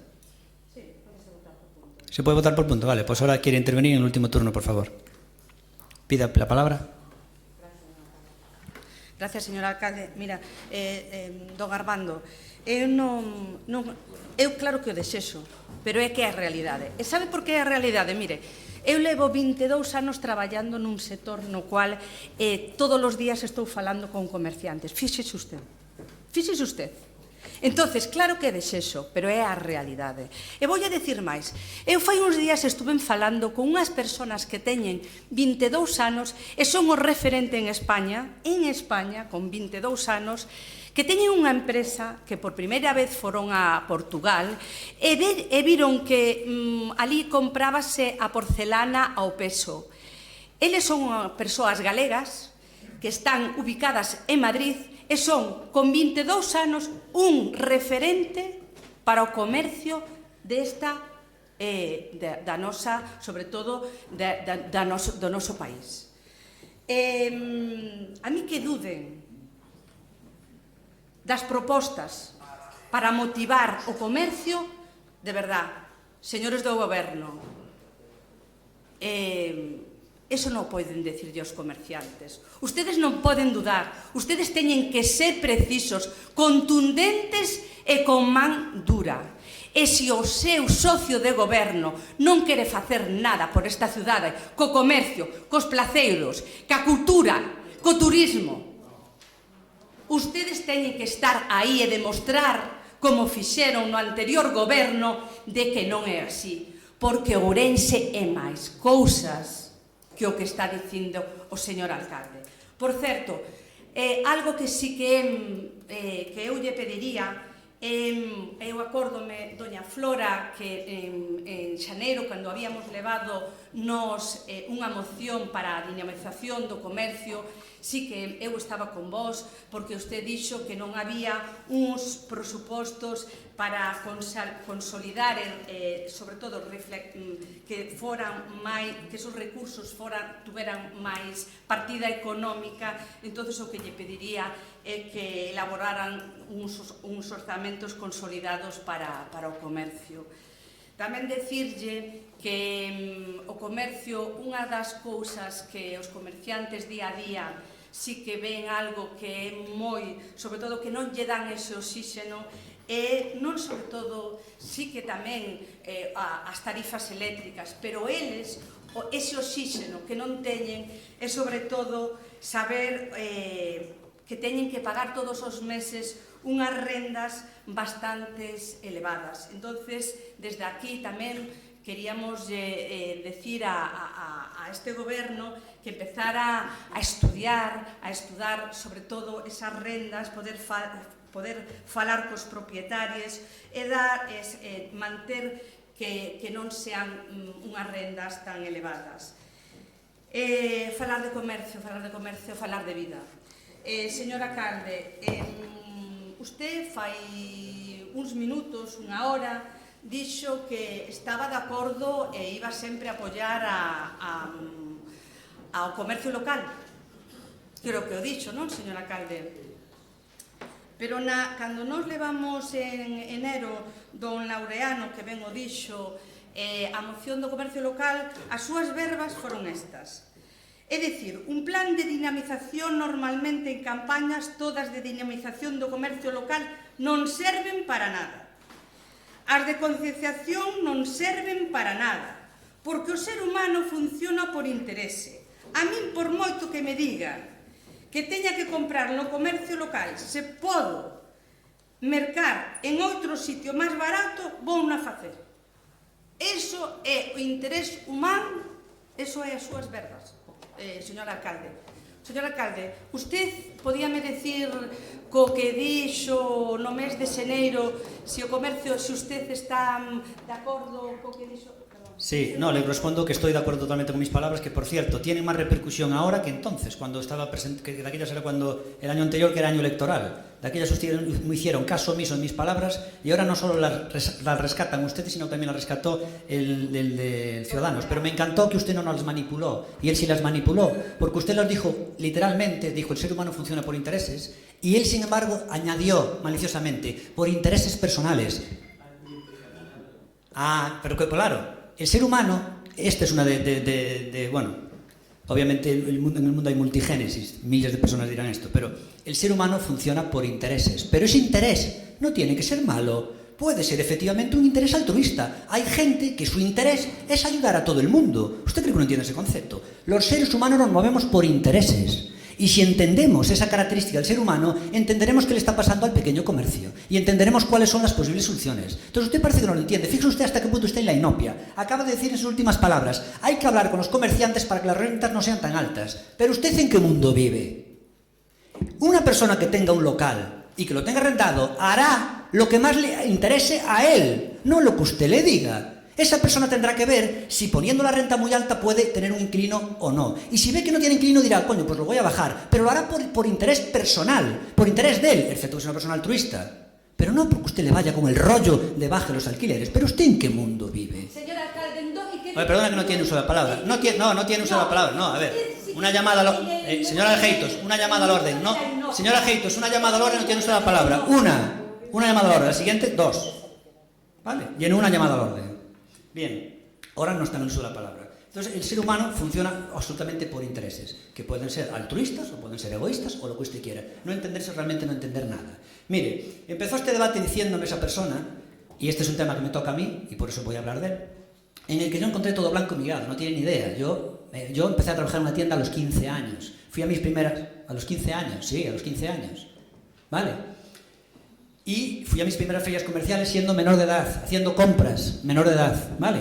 Lo que más me interesó en la vida no fue el dinero, porque si no, no me hubiera metido en política, hubiera seguido cobrándole facturas a la Diputación a quien fuera, ¿vale? Pero me interesó muchísimo más otros derroteros, entonces me interesa mucho más. No me considero un empresario, me considero un emprendedor, porque he hecho cantidad de iniciativas, como por ejemplo un partido político.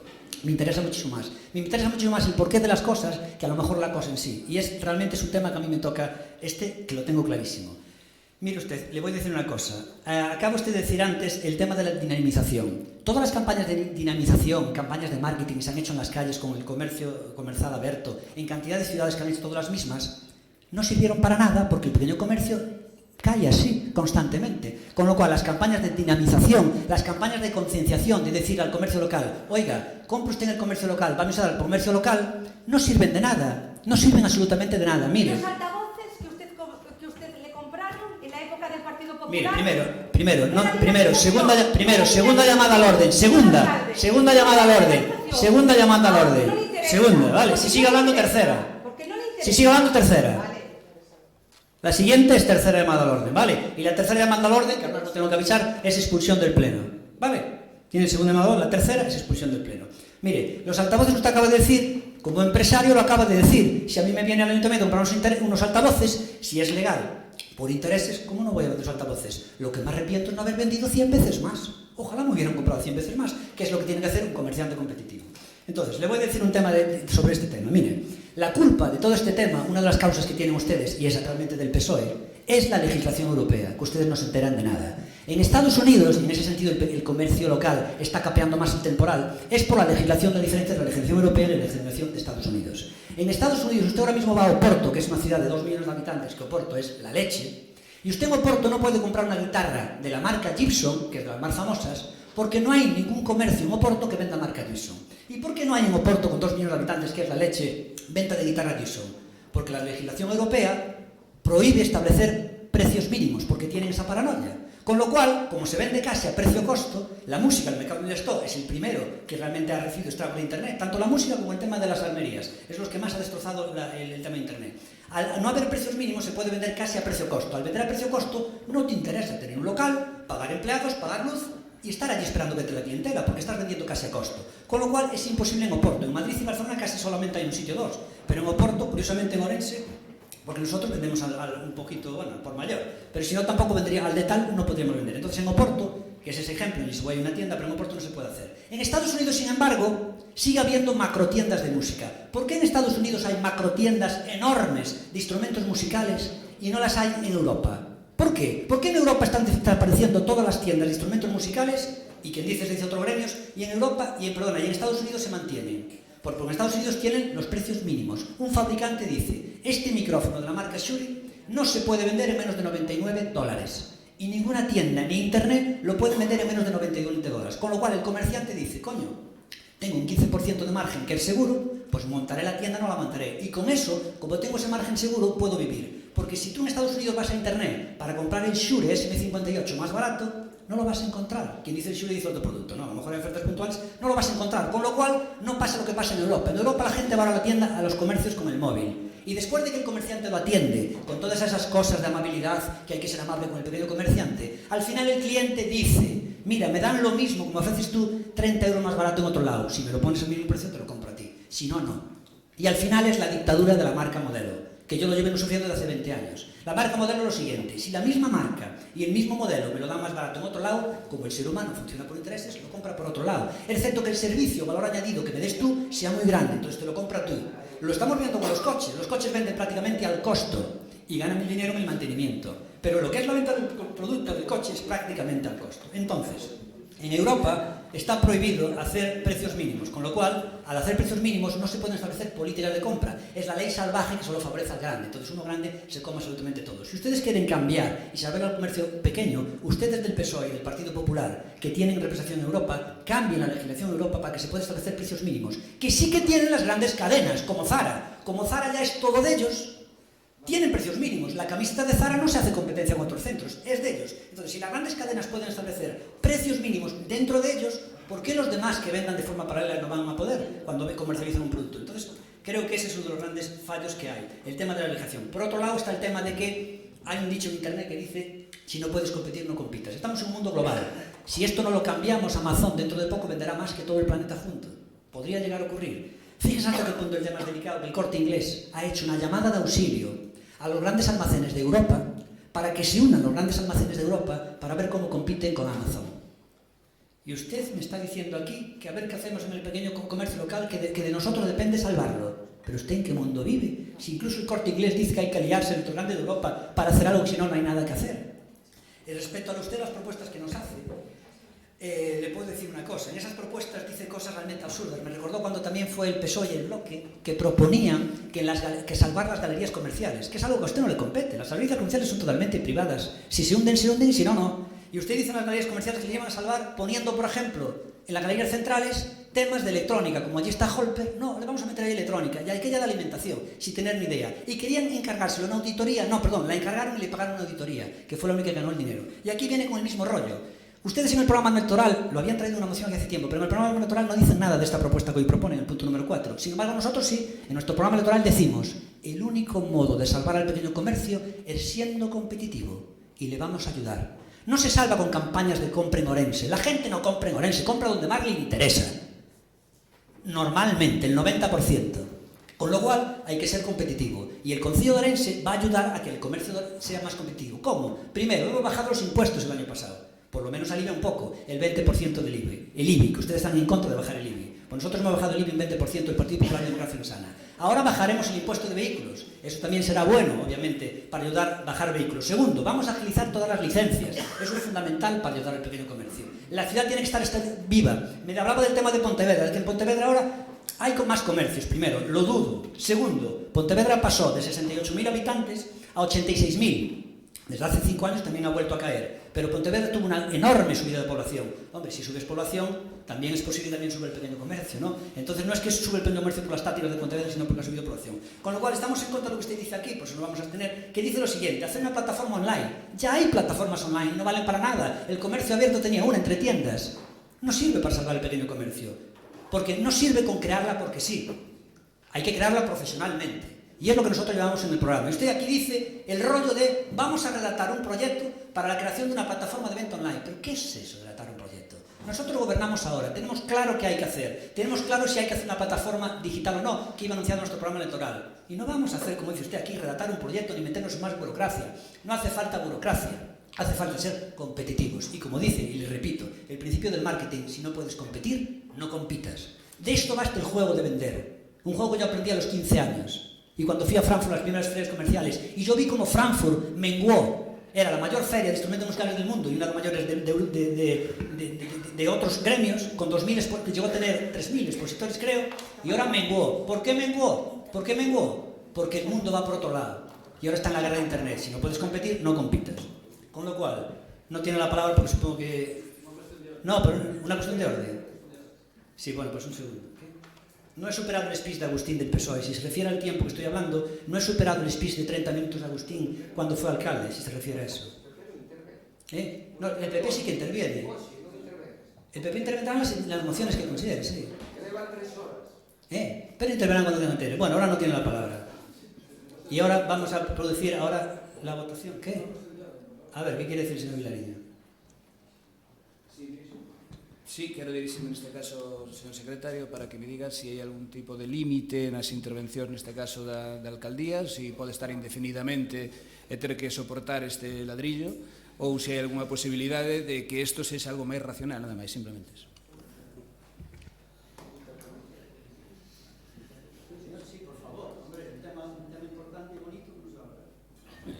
Le digo lo mismo que el otro día. Yo me limito a leer un artículo que es el que dice lo de las intervenciones del alcalde.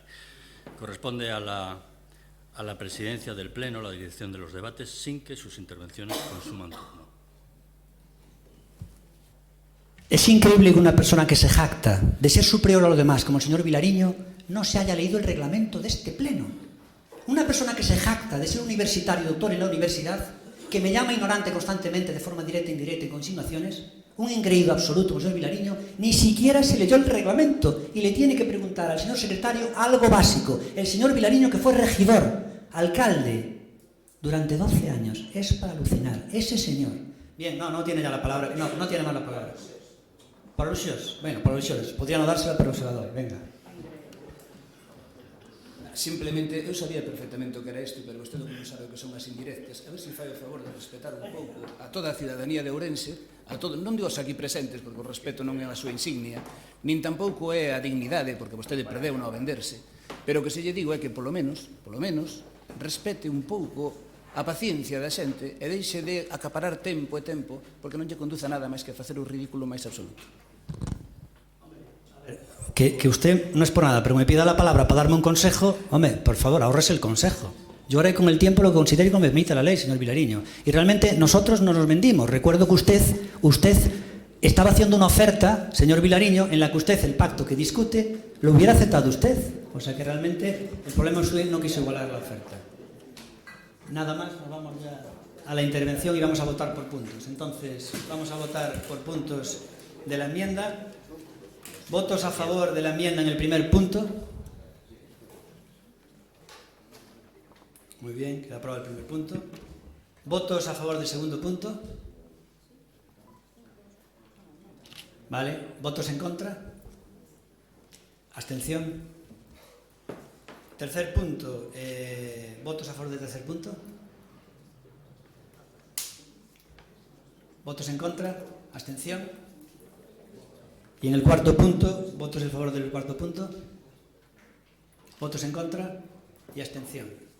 Bueno, pues lo que realmente es un paripé es el traer esto aquí por puntos, estas historias todas que traen, que no son vinculantes y que realmente lo que se ha votado aquí no es vinculante, pero bueno, y creo que hasta la población ni se enteró de que estaba votando en estos puntos. Nos vamos ya con la siguiente moción, que es una moción conxunta del Grupo Municipal del Bloque Nacionalista Gallego, Grupo Municipal de Ciudadanos y Grupo Municipal Socialista para la reactivación e impulso decisivo del proyecto Móvete por Ourense para instar a todo el Grupo Municipal a que comprometa todos os recursos económicos necesarios para a súa posta en marcha neste mandato. Con lo cual, ¿quién empieza? Suponemos el Bloque Nacionalista Gallego, PSOE, empieza el bloque. Bien, cuando quiera, pinche y ya está. Señor portavoz do PSOE, isto é como o salantero, hai que pasar. Unha vez que se pasa, queda inmunizado. Ben, a clave de bóveda para as políticas de mobilidade é recuperar o espazo público para as persoas e especialmente para as máis febles, nenos, discapacitados, persoas maiores. Eu creo que ese é o elemento verdadeiramente central. Ourense, se algo é un exemplo de cidade hostil. En 2012, o Concello aprobou o PEMUS, un instrumento que tiña obxectivos plausíveis e que de terse posto en marcha significarían unha auténtica revolución en materia de mobilidade que nos situaría, aínda que lle moleste ao alcalde, na vanguarda das cidades máis desenvolvidas a nivel mundial, como é, por exemplo, Pontevedra. Se facemos unha análise crítica e detallada do que significou o Plan de Mobilidade Urbana Sustentable do ano 2012, pasados 7 anos, comprobaremos que seguen sen solucionarse e mesmo agravárense problemas de identificación daquela. Nos hábitos do uso do transporte privado, materializado na entrada e saída dos centros educativos municipais asolagados de vehículos, abonda ir a entrada e a saída do colexio un día de semana. Inexistencia de infraestructuras deseñadas para disuadir o tráfico motorizado do interior da cidade como aparcamentos disuasorios. Cero durante todos estes anos.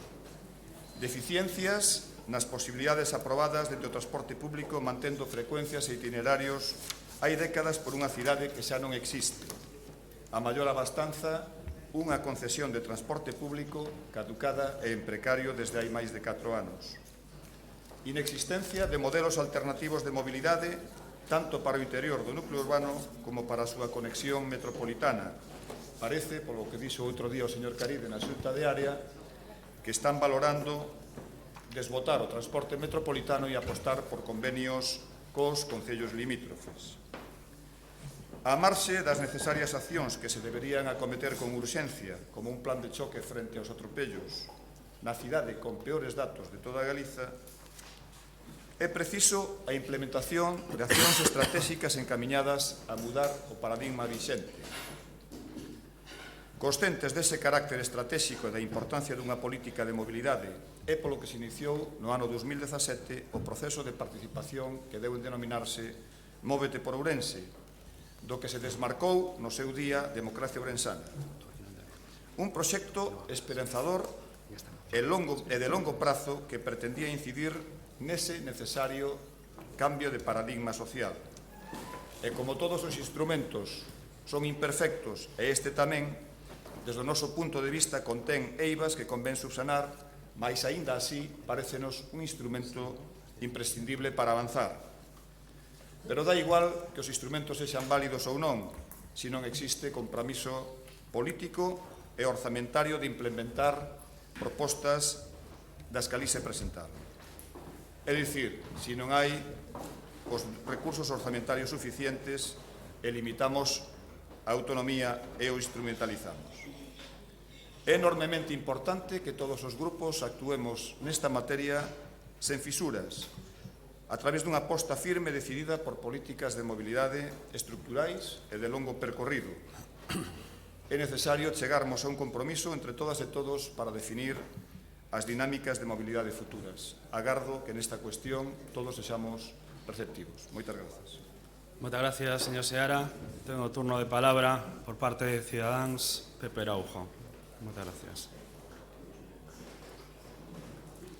Gracias, señor alcalde. Ben, no mandato 2015-2019, si de algo se falou moitísimo, foi do tema da mobilidade.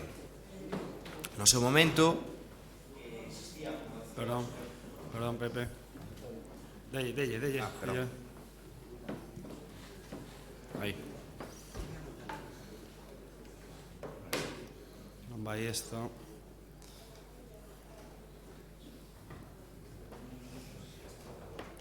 Pagache, non vai os tempos.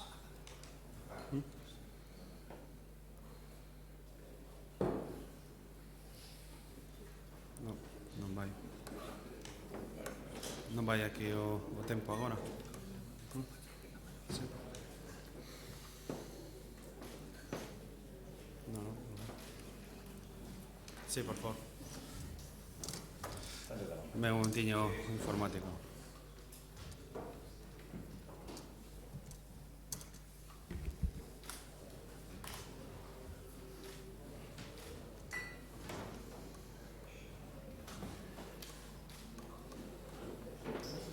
Creo que ahora se soluciona aí. Pepe, dalle, por favor. Gracias. Aí está. Non yo deixaría trabado, señor alcalde, para deixarlo quedar a vostede mal. Tema do directo.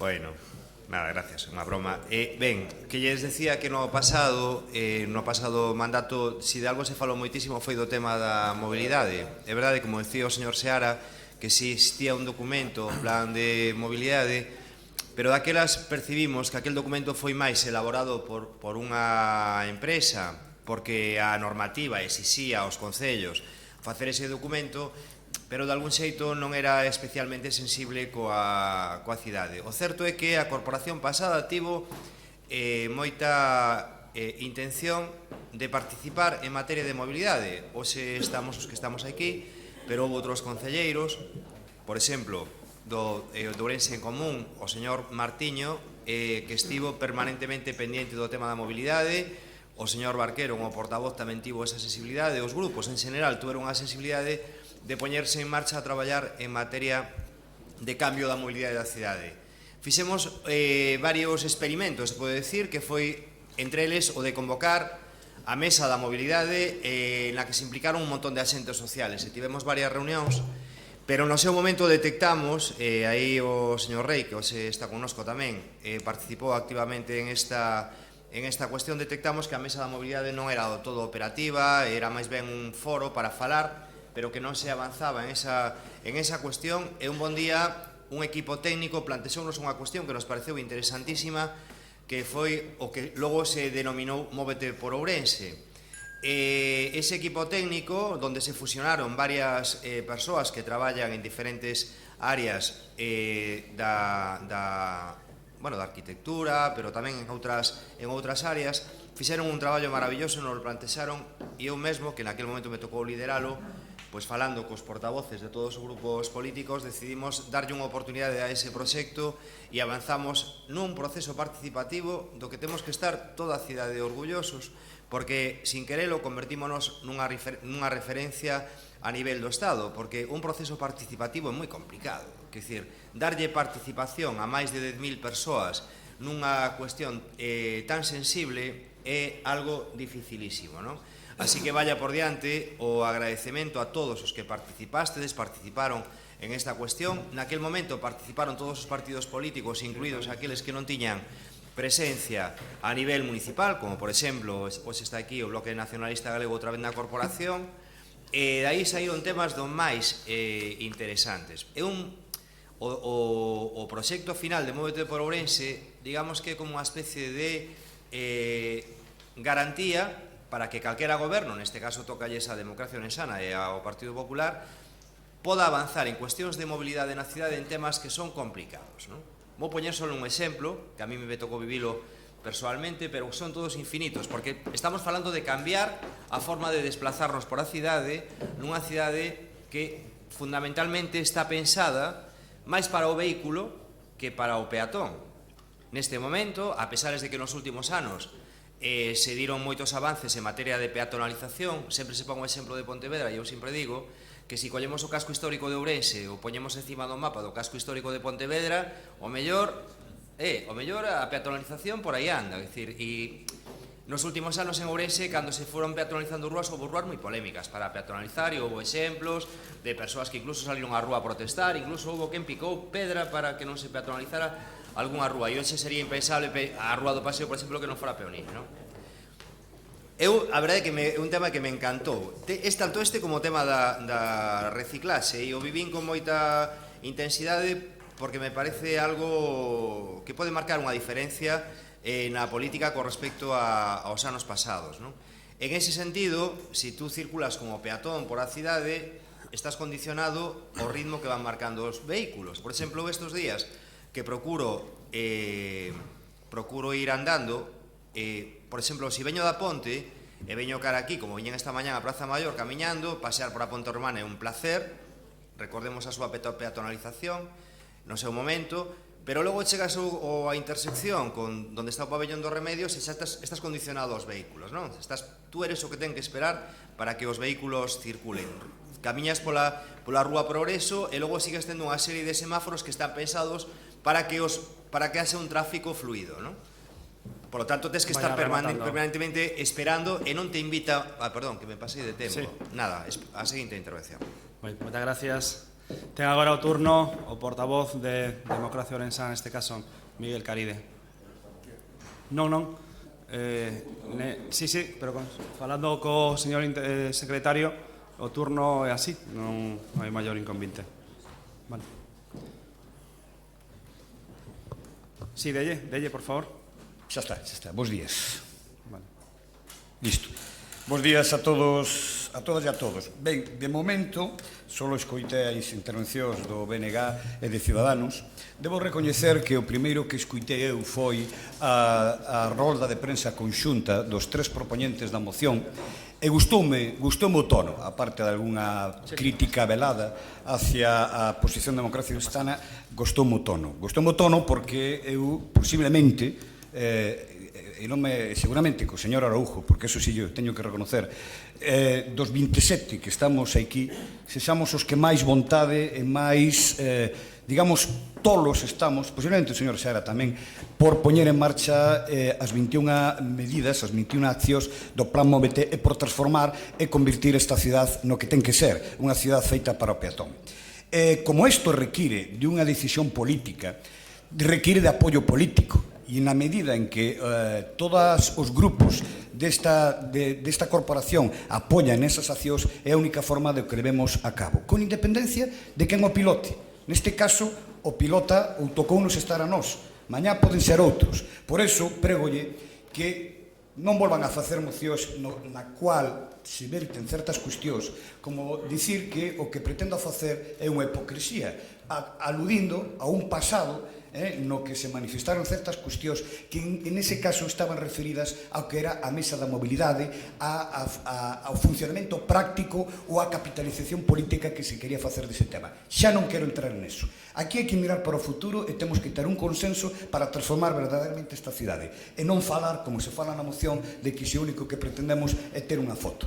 A mí dame igual. Eu aquí o que quero é traballar pola cidade onde vivín estes 55 anos que teño.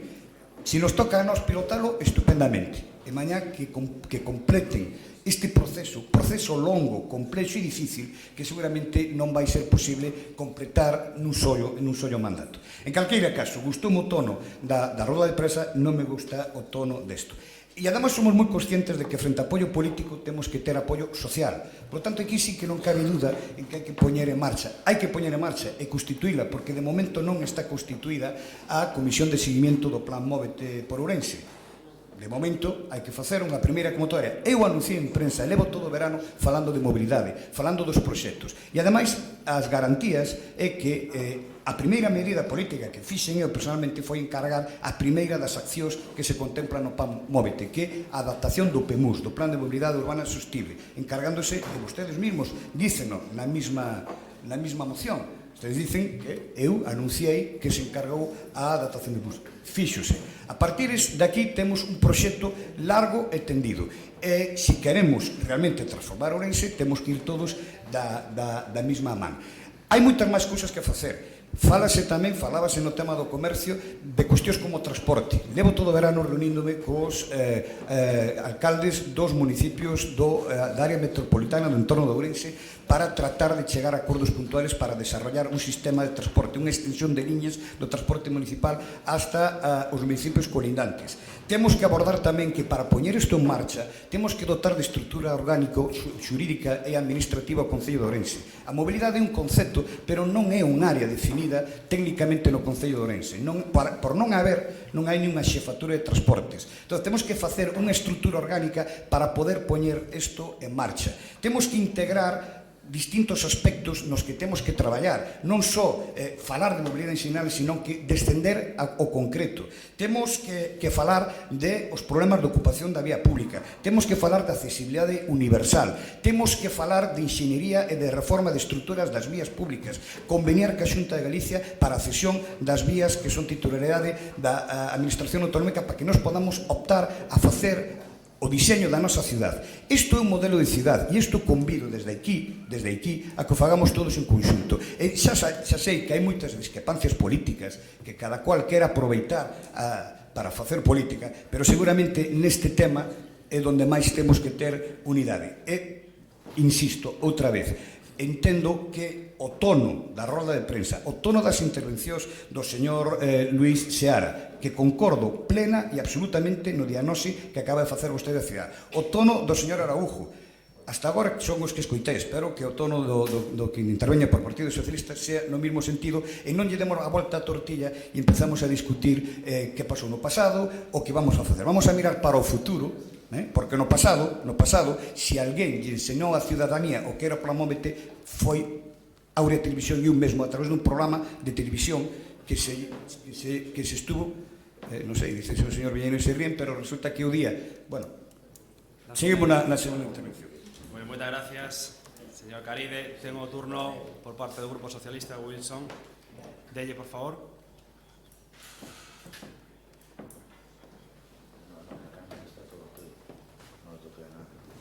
Cando queira.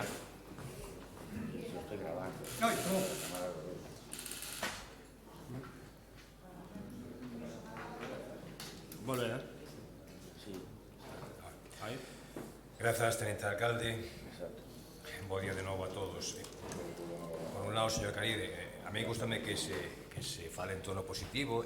Efectivamente, esta tira que ser unha moción amigable, xa non só do punto de vista de que está presentado por os tres grupos da oposición, sino porque entendemos que non hai ninguna razón obxectiva para reseitar por parte tanto do PP como do Grupo de Democracia Orensana as propostas que facemos na parte resolutiva da moción.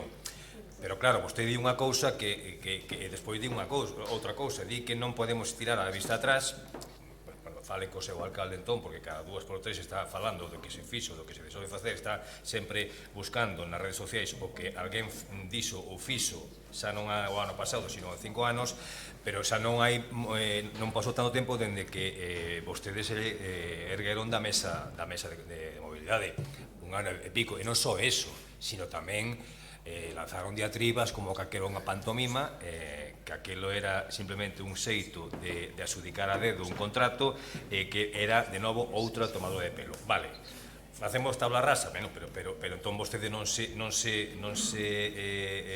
auto adxudique o mérito de que foi a Televisión o que impulsou o tema da mobilidade, porque sencillamente non é certo. E digo que esta tiña que ser unha moción amigable, porque realmente os obxectivos que pretendemos, creemos que todos os veciños e veciñas de Ourense é precisamente facer unha cidade amigable, dende o punto de vista da mobilidade e dende o punto de vista da convivencia pacífica entre os peóns e a circulación rodada. As ventaxas, eu non quero xa engadir, para non ser redundante, en todas as ventaxas que expuseron os meus compañeros, tanto o señor Seara como o señor Araujo, en torno a que por que temos que chegar a cadar un Ourense realmente, de un punto de vista da mobilidade, realmente pacífico.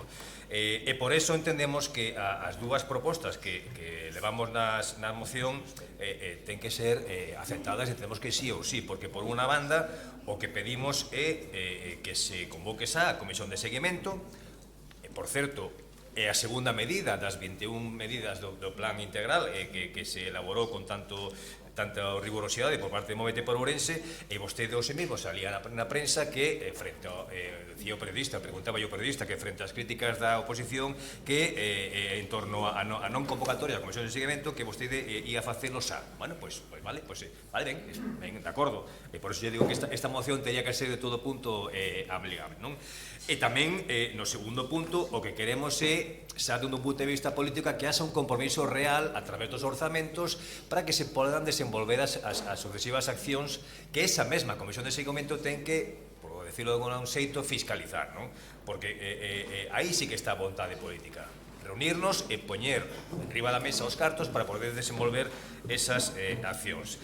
Repito que podería a moción acadar moitísimos puntos máis. Efectivamente, é un anacronismo, ou polo menos é unha desventaxe para acadar todos estes temas de mobilidade, que a esas rúas que pertenezan a Concello, que a esas rúas que pertenezan a Xunta de Galicia e que a esas rúas que pertenezan ao Ministerio de Fomento, sobre todo a hora de facer unha visión integral de o que ten que ser a mobilidade por Ourense.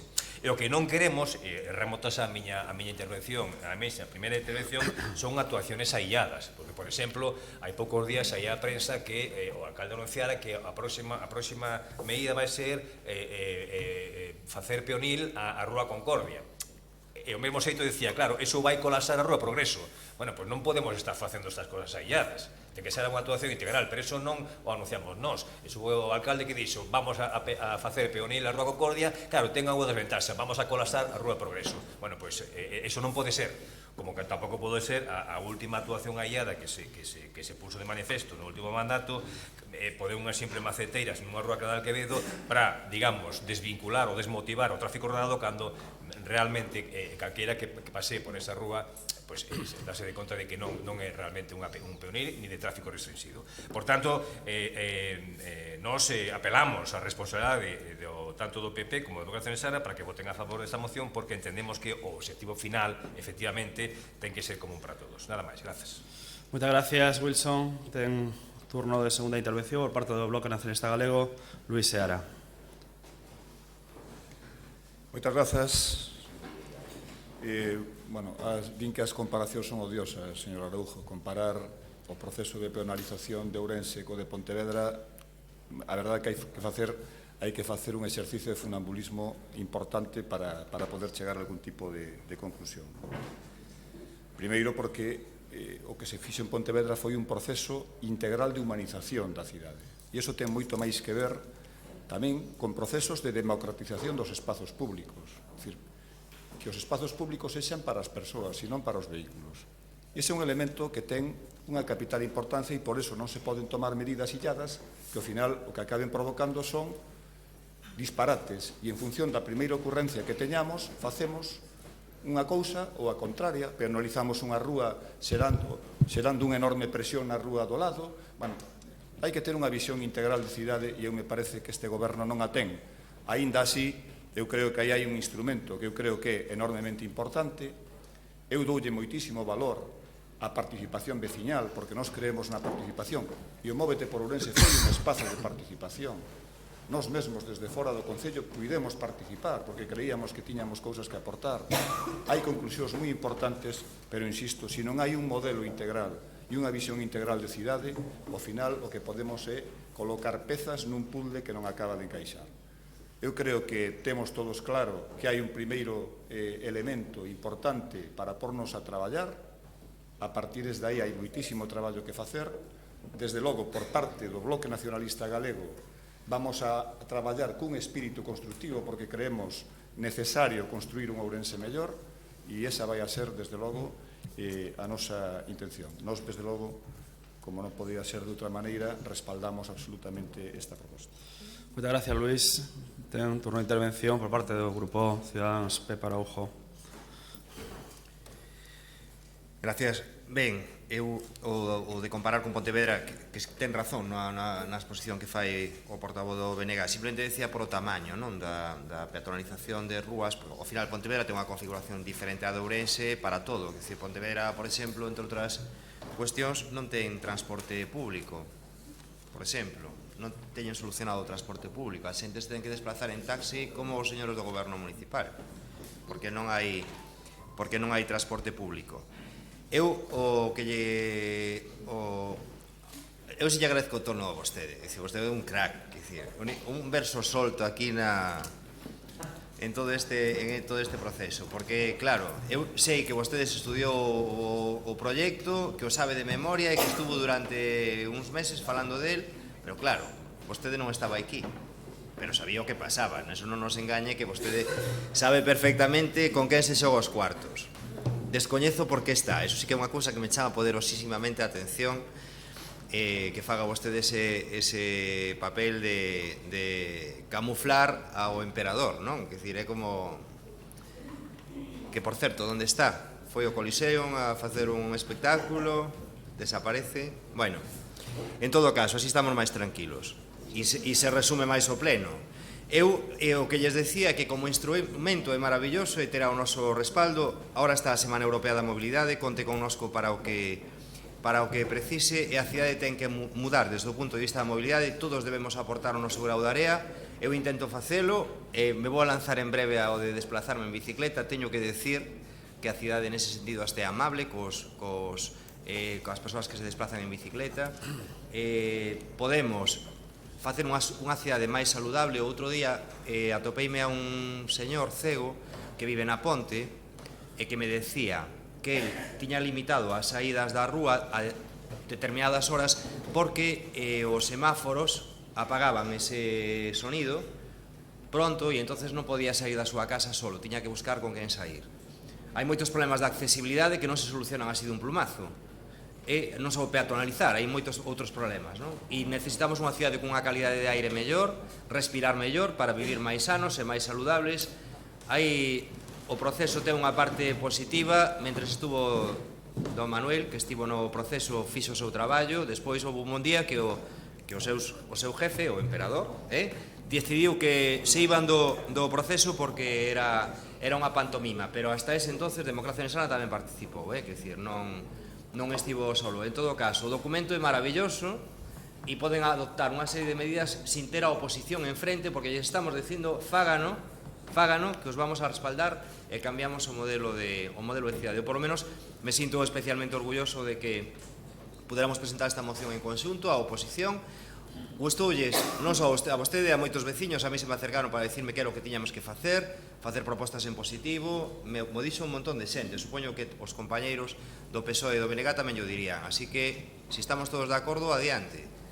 Traballando en presupostos, señor Caride, traballando en presupostos e a ver que partidas se asigna en materia de mobilidade. Logo, de paso, como lle vai a axudar a Xunta de Galicia, porque a Xunta de Galicia, vostede falou aquí dos viales titularidade da Xunta de Galicia tiña en marcha un estudio para unha serie de rúas que son titularidade deles, como a Rúa Concordia, como a Rúa das Caldas, como a Rúa Río Arnolla e un largo etcétera de rúas, a Rúa do Progreso. Só lle falta a Xunta de Galicia, si se quere levar os votos dos ourensáns o señor Feijóo, gastarse o diñeiriño en Ourense, non? Porque como os votantes do Partido Popular están un pouco cabreados co pacto con vostedes, o mellor poden arreglar invertindo en esas rúas.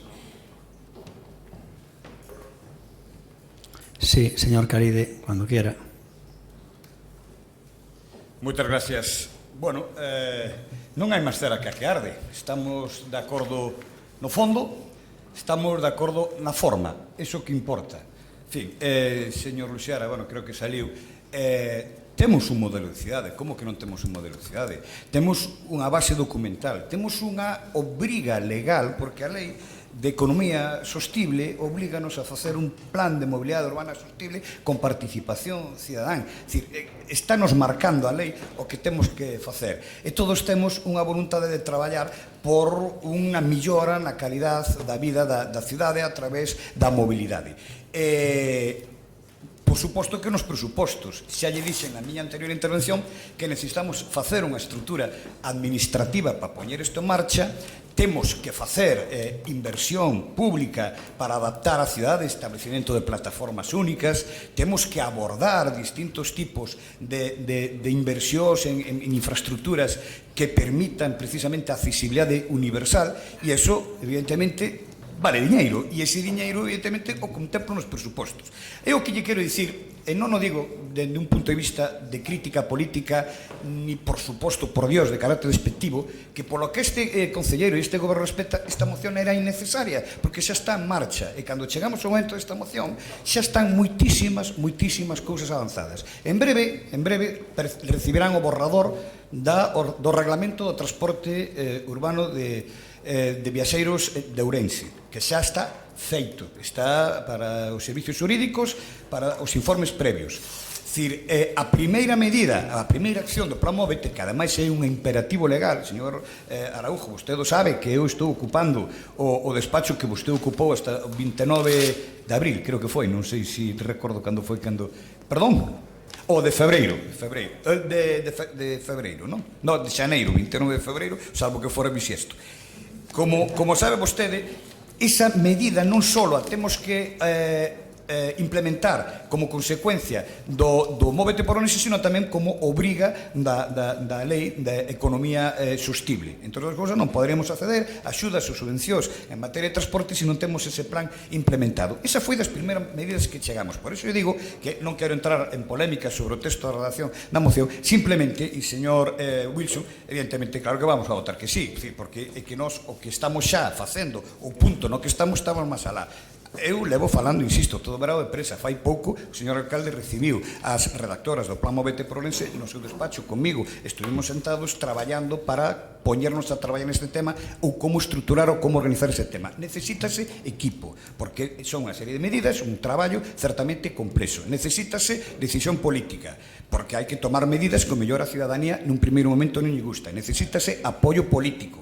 Necesítase educación e cultura vial na cidade. Dicir, nós, dixe, además, hoxe xa na prensa, que sin colaboración ciudadana nós isto non o podemos facer, porque se non empezamos a aprender a deixar o coche na casa, pois as rúas moitas veces atrancanse. Entonces, a conciliación do vehículo cos peatóns, cas bicicletas, realmente necesitan unha colaboración. É un tema certamente complexo, Entón, se o que queremos é facer política desto, estragaremos este proxecto. Se o que pretendemos é dicir que non leva foto este ou que non leva foto aquel, entonces o proxecto estragámolo.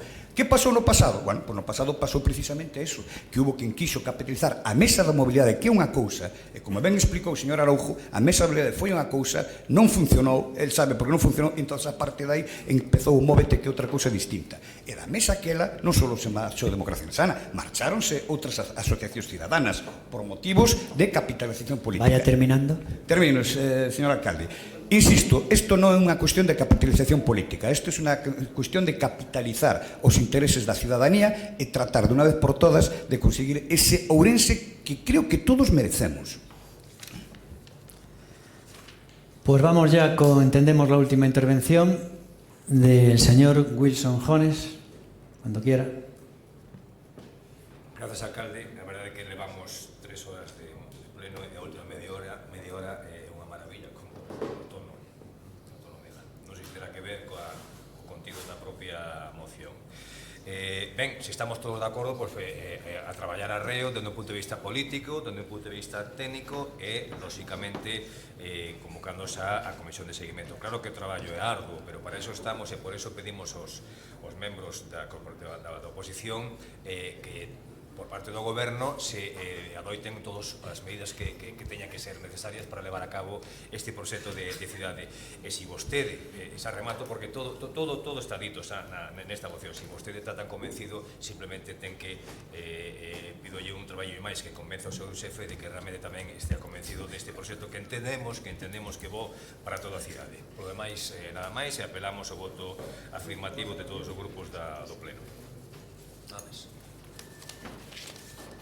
Muy bien, pues entonces vamos a votar sin más esta moción, con lo cual votos a favor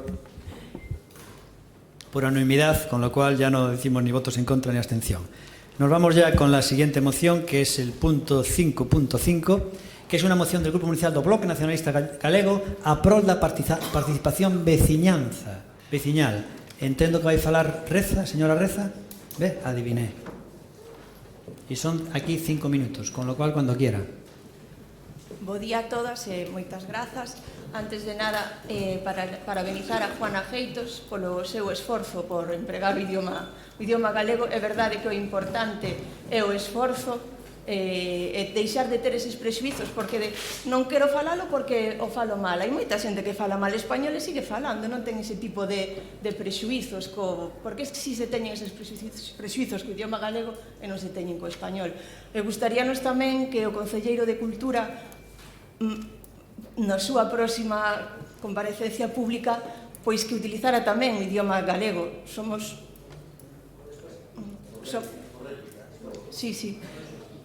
conscientes de que o sabe falar e de que o fala perfectamente. Non sei se foi porque estaba Antena 3 ou igual, bueno, non sei.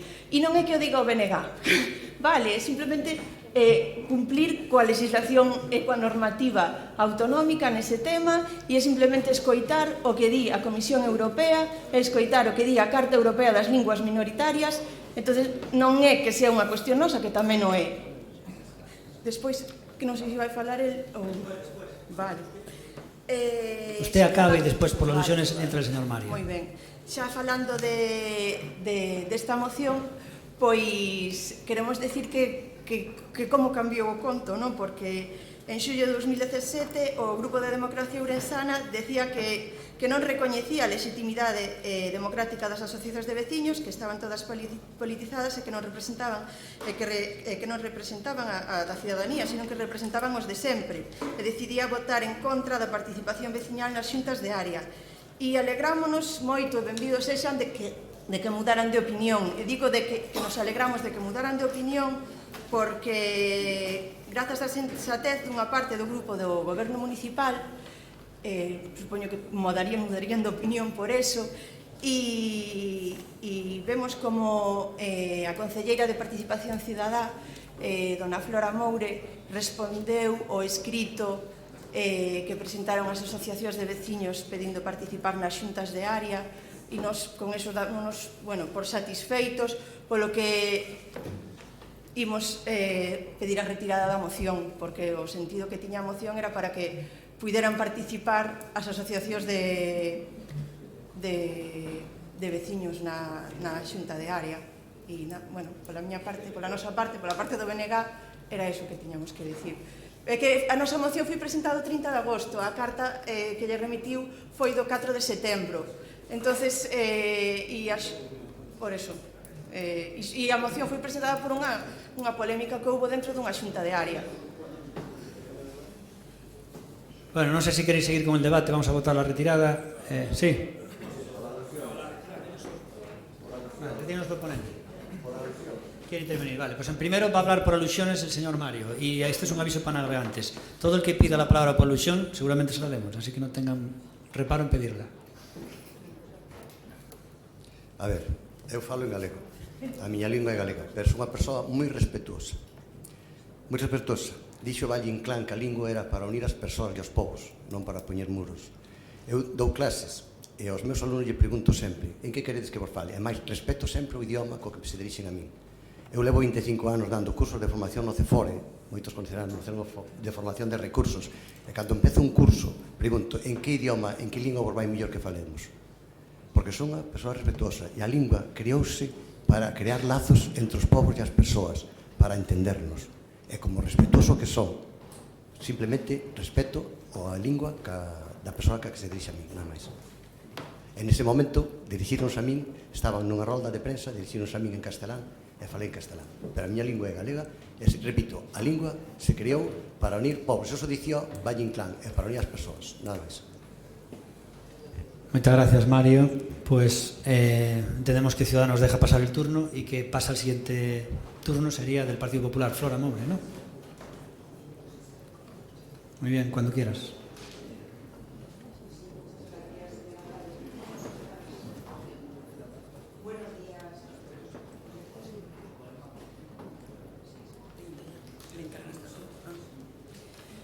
Buenos días a todos.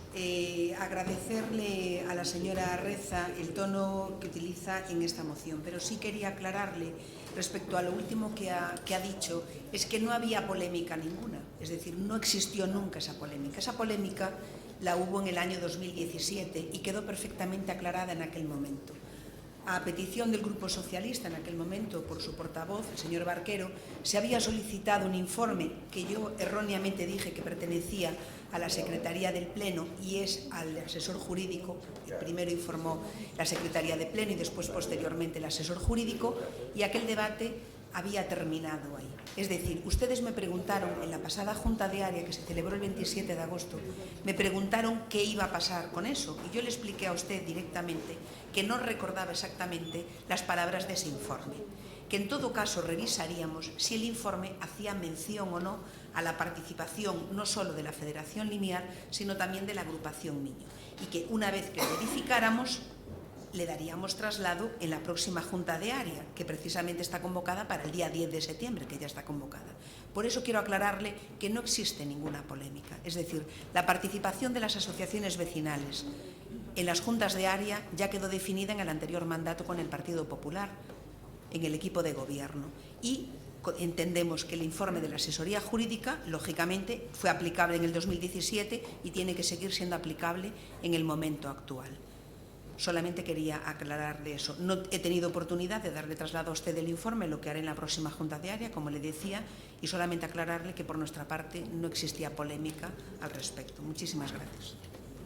Bien, si el PSOE no interviene, entonces ¿qué hacemos? ¿Votamos ya la retirada de nada más? Bueno, se retira y punto, no hay que votar, ¿no? Hay que votar. ¿Quiere intervenir Ciudadanos? Vale, pues cuando quieras, sí. Bueno, falando de tonos, agradeces o tono da portavoz do Partido Popular, pero aquí hai unha cuestión que seguramente se lle escapa a vostede, pero que é moi importante, políticamente falando, porque evidentemente o reglamento marca así e hai a intención, non? Pero vostedes forman un goberno de coalición con Democracia Orensana, e Democracia Orensana espantan as asociacións de veciños. O que ten dito as asociacións de veciños son cousas como: las asociaciones de vecinos son gente politizada que representa a 4 gatos y que quieren tener aquí a sus hijos y a familiares enchufados en el ayuntamiento. O dice, el 95% del concello son enchufados y muchos de ellos de asociaciones de vecinos. Otra lindeza dice, no han pasado un proceso electoral revisado por el juzgado, no representan a nadie más que a 4 amigos y estamos en contra de las subvenciones a las asociaciones de vecinos que después los gastan en prensa, en actuaciones a las que van 4 gatos y en sus historias. Digo porque está moi ben que vostede aclare, pero non sei se aclara vostede a posición do goberno ou aclara a posición do Partido Popular, da que estou convencido que é o que vostede di. Pero como goberno me entra a duda e me gustaría que aquel que verteu esas acusacións sobre as asociacións de veciños, que é o señor alcalde, pois que nos diga exactamente se isto é unha das cousas que tuvo que ceder como da Plaza de Abastos para aquilo de gobernar. Digo, se é unha máis ou realmente mudou vostede de criterio. Esa persona que dijo esas palabras, según tú, tan asquerosas, que fui yo, esa persona que dijo esas palabras tan asquerosas, que son todas, que todo eso obviamente lo dije yo, con esa persona tú querías pactar para formar parte del grupo de gobierno. Y reunimos en varias reuniones. Con esa misma persona que era yo, tú querías pactar. Vale. Entonces, es lo que ha hecho el Partido Popular. ¿Significa que ellos cambiaron su pensamiento? No. Tenemos que ceder y obviamente llegar a puntos de encuentro, que es lo normal. Fíjate si es normal que tú también querías hacerlo. Con esa persona que soy yo tan asquerosa, tú querías pactar. Entonces, ¿qué les reprochas a ellos? Que realmente alucino. En fin, se vota la retirada, entonces de esto no se vota, no hay que votar, simplemente se retira y nada más. ¿Es así? Entonces, señor secretario, ¿podemos pasar al siguiente punto del orden del día? Muy bien, pues entonces, en el siguiente punto del orden del día, 5 puntos... Ah, va a intervenir también el PSOE. Perdone. Perdone.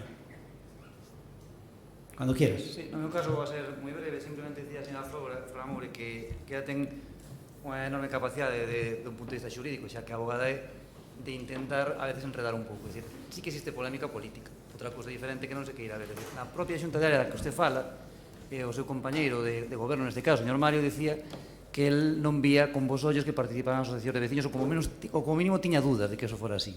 Entón, polémica política sí existía, é dicir, porque había un goberno no que había dous partidos e un opinaba unha cousa e outra outra. E usted dixo moi habilmente, bueno, tenemos que falar para poñernos de acordo a ver como arreglamos esta cuestión.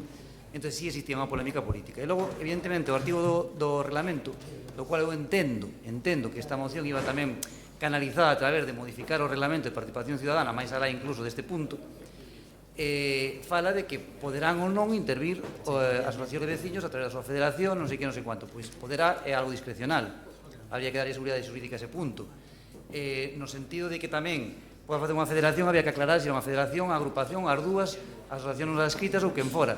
Para temas de interés xeral tamén había que aclarar que é o interés xeral, se poden participar absolutamente en todos os temas ou non. Entón, ese tipo de cuestións parten, en primeiro lugar, da voluntad política que teña o goberno municipal de darlle participación ás asociacións de veciños, o que naquela xunta de área non parecía estar moi claro, porque parecía que dos partidos opinaban dúas cuestións completamente diferentes. Entón, polémica si existía, discrepancias si existían, e, polo tanto, vamos a ver como se resolve este asunto. Nos non temos conocemento deste informe, pero cando sepamos o que, bueno, finalmente, o que di o informe, na medida que vayan a participar as asociacións, quenes, cando e como, pois valoraremos. Pero, en todo caso, decir que o noso grupo, evidentemente, está a favor de que as asociacións de veciños participen e que se canalice algún sistema objetivo de que isto sea así.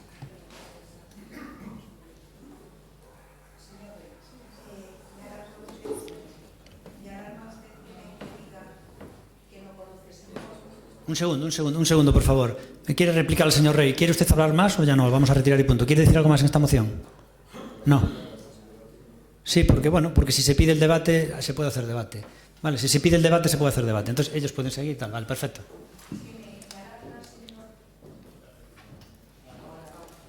Señor Rey, que diga usted que no conoce el informe, porque ese informe del que yo estoy hablando se hizo por la asesoría jurídica a petición, le repito, del anterior portavoz de su grupo municipal. Es decir, el informe es muy claro y es un informe de junio del año 2017.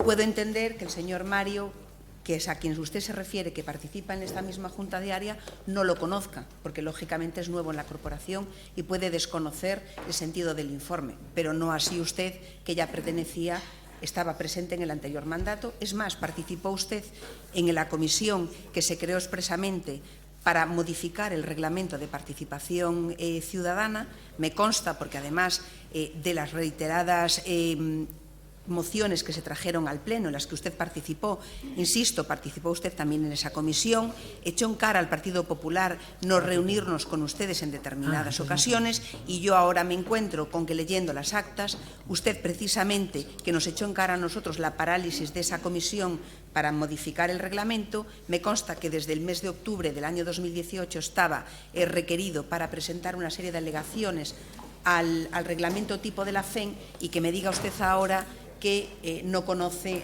este tema. Es decir, el informe está ahí, es del año 2017, insisto, entonces no podemos dejar en el aire algo que ya estaba determinado desde ese momento. Muchísimas gracias. Muy bien. ¿Quiere decir algo más, señor Rey? Sí. Pues al final, de facto es como si no se retirara la moción. Cuando quiera.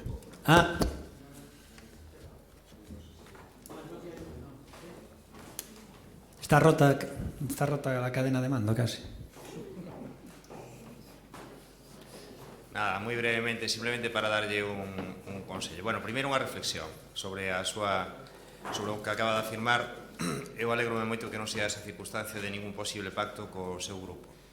Me alegra un montón que non se diera esa circunstancia. A verdade que canto máis vexo, máis contento estou de que non se dé esa circunstancia. E agora un consello, simplemente pídolle que, se quere vostede permanecer en política, que se asegure un bon posto na lista das autonómicas do Partido Popular.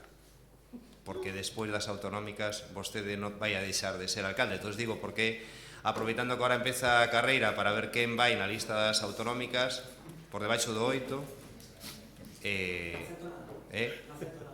eu recomendo yo porque senón peligra. Muy bien, entendemos que se va usted postular en una moción de censura, ¿no? Porque tienen que votar a alguien como alternativa. Supongo que será usted, una persona que ya estuvo en el PP. Estaría bien que volviera por la puerta grande, apoyado por sus ex. Bien, ¿nadie más quiere hablar en este turno? Sí, Javier Rey. Esta es la moción de nunca acabar. La moción no votada que nunca se acaba de debatir. Simplemente decir a señora Flora Moure que pode facer un pouco de memoria histórica. É dicir, o Partido Popular, se algo non pode facer, é presumir o anterior mandato. É dicir, eu vou dicir unha cousa, eu participei en moitas comisións, en moitas reunións, do momento por Ourense, do plan termal, de non sei cuál, entre elas a de participación ciudadana. Eu acordome perfectamente o primeiro día que foi unha primeira comisión de participación ciudadana coa señora Belén Iglesias, porque era o meu cumpleaños, 24 de febreiro do ano 2016. Reunirse 7 ou 8 veces. Aportamos de todo. A maior voluntad política para chegar a un acordo entre todos os partidos políticos. Todo. Non había maneira. Aquilo non se reformaba nunca. Nunca se empezaba a reforma xamás. Fixemos unha moción para que se reactivase. Fixémola. Chegou o señor Carlos Campos, volveu outra vez a reunir a comisión. Fixemos aportacións que é outra cosa que o goberno municipal perdeu as aportacións, pero nós fixemos de todo tipo. Pero un reglamento da FEGAM, que era un reglamento tipo. Tamén fixemos aportación neso. Pois, cando queira falar por ese tema, porque por aportación non foi, pero tanto o señor Manolo, que estaba nesa comisión, o señor Miguel Doval e do Grupo Socialista. É dicir, todo tipo de aportacións. Chegou as eleccións, chegou o debate político, chegou o enredo, realmente foi unha pantomima, non valeu para nada aquela historia. Por lo tanto, non tuveron a máis mínima voluntad de reformar o reglamento de participación ciudadana, a máis mínima, en ningún momento. Porque despois de, non sei, 10, 15 reunións e con o máximo consenso posible, nunca apareceu un borrador de reforma. Nunca. Pues, non sei de que me está falando.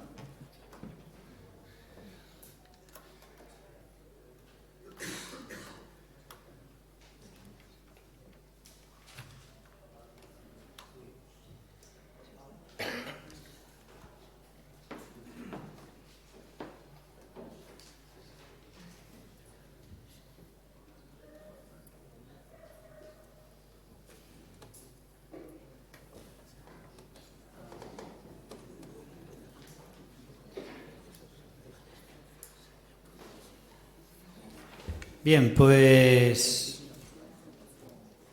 nada más. Se retira esta moción del orden del día.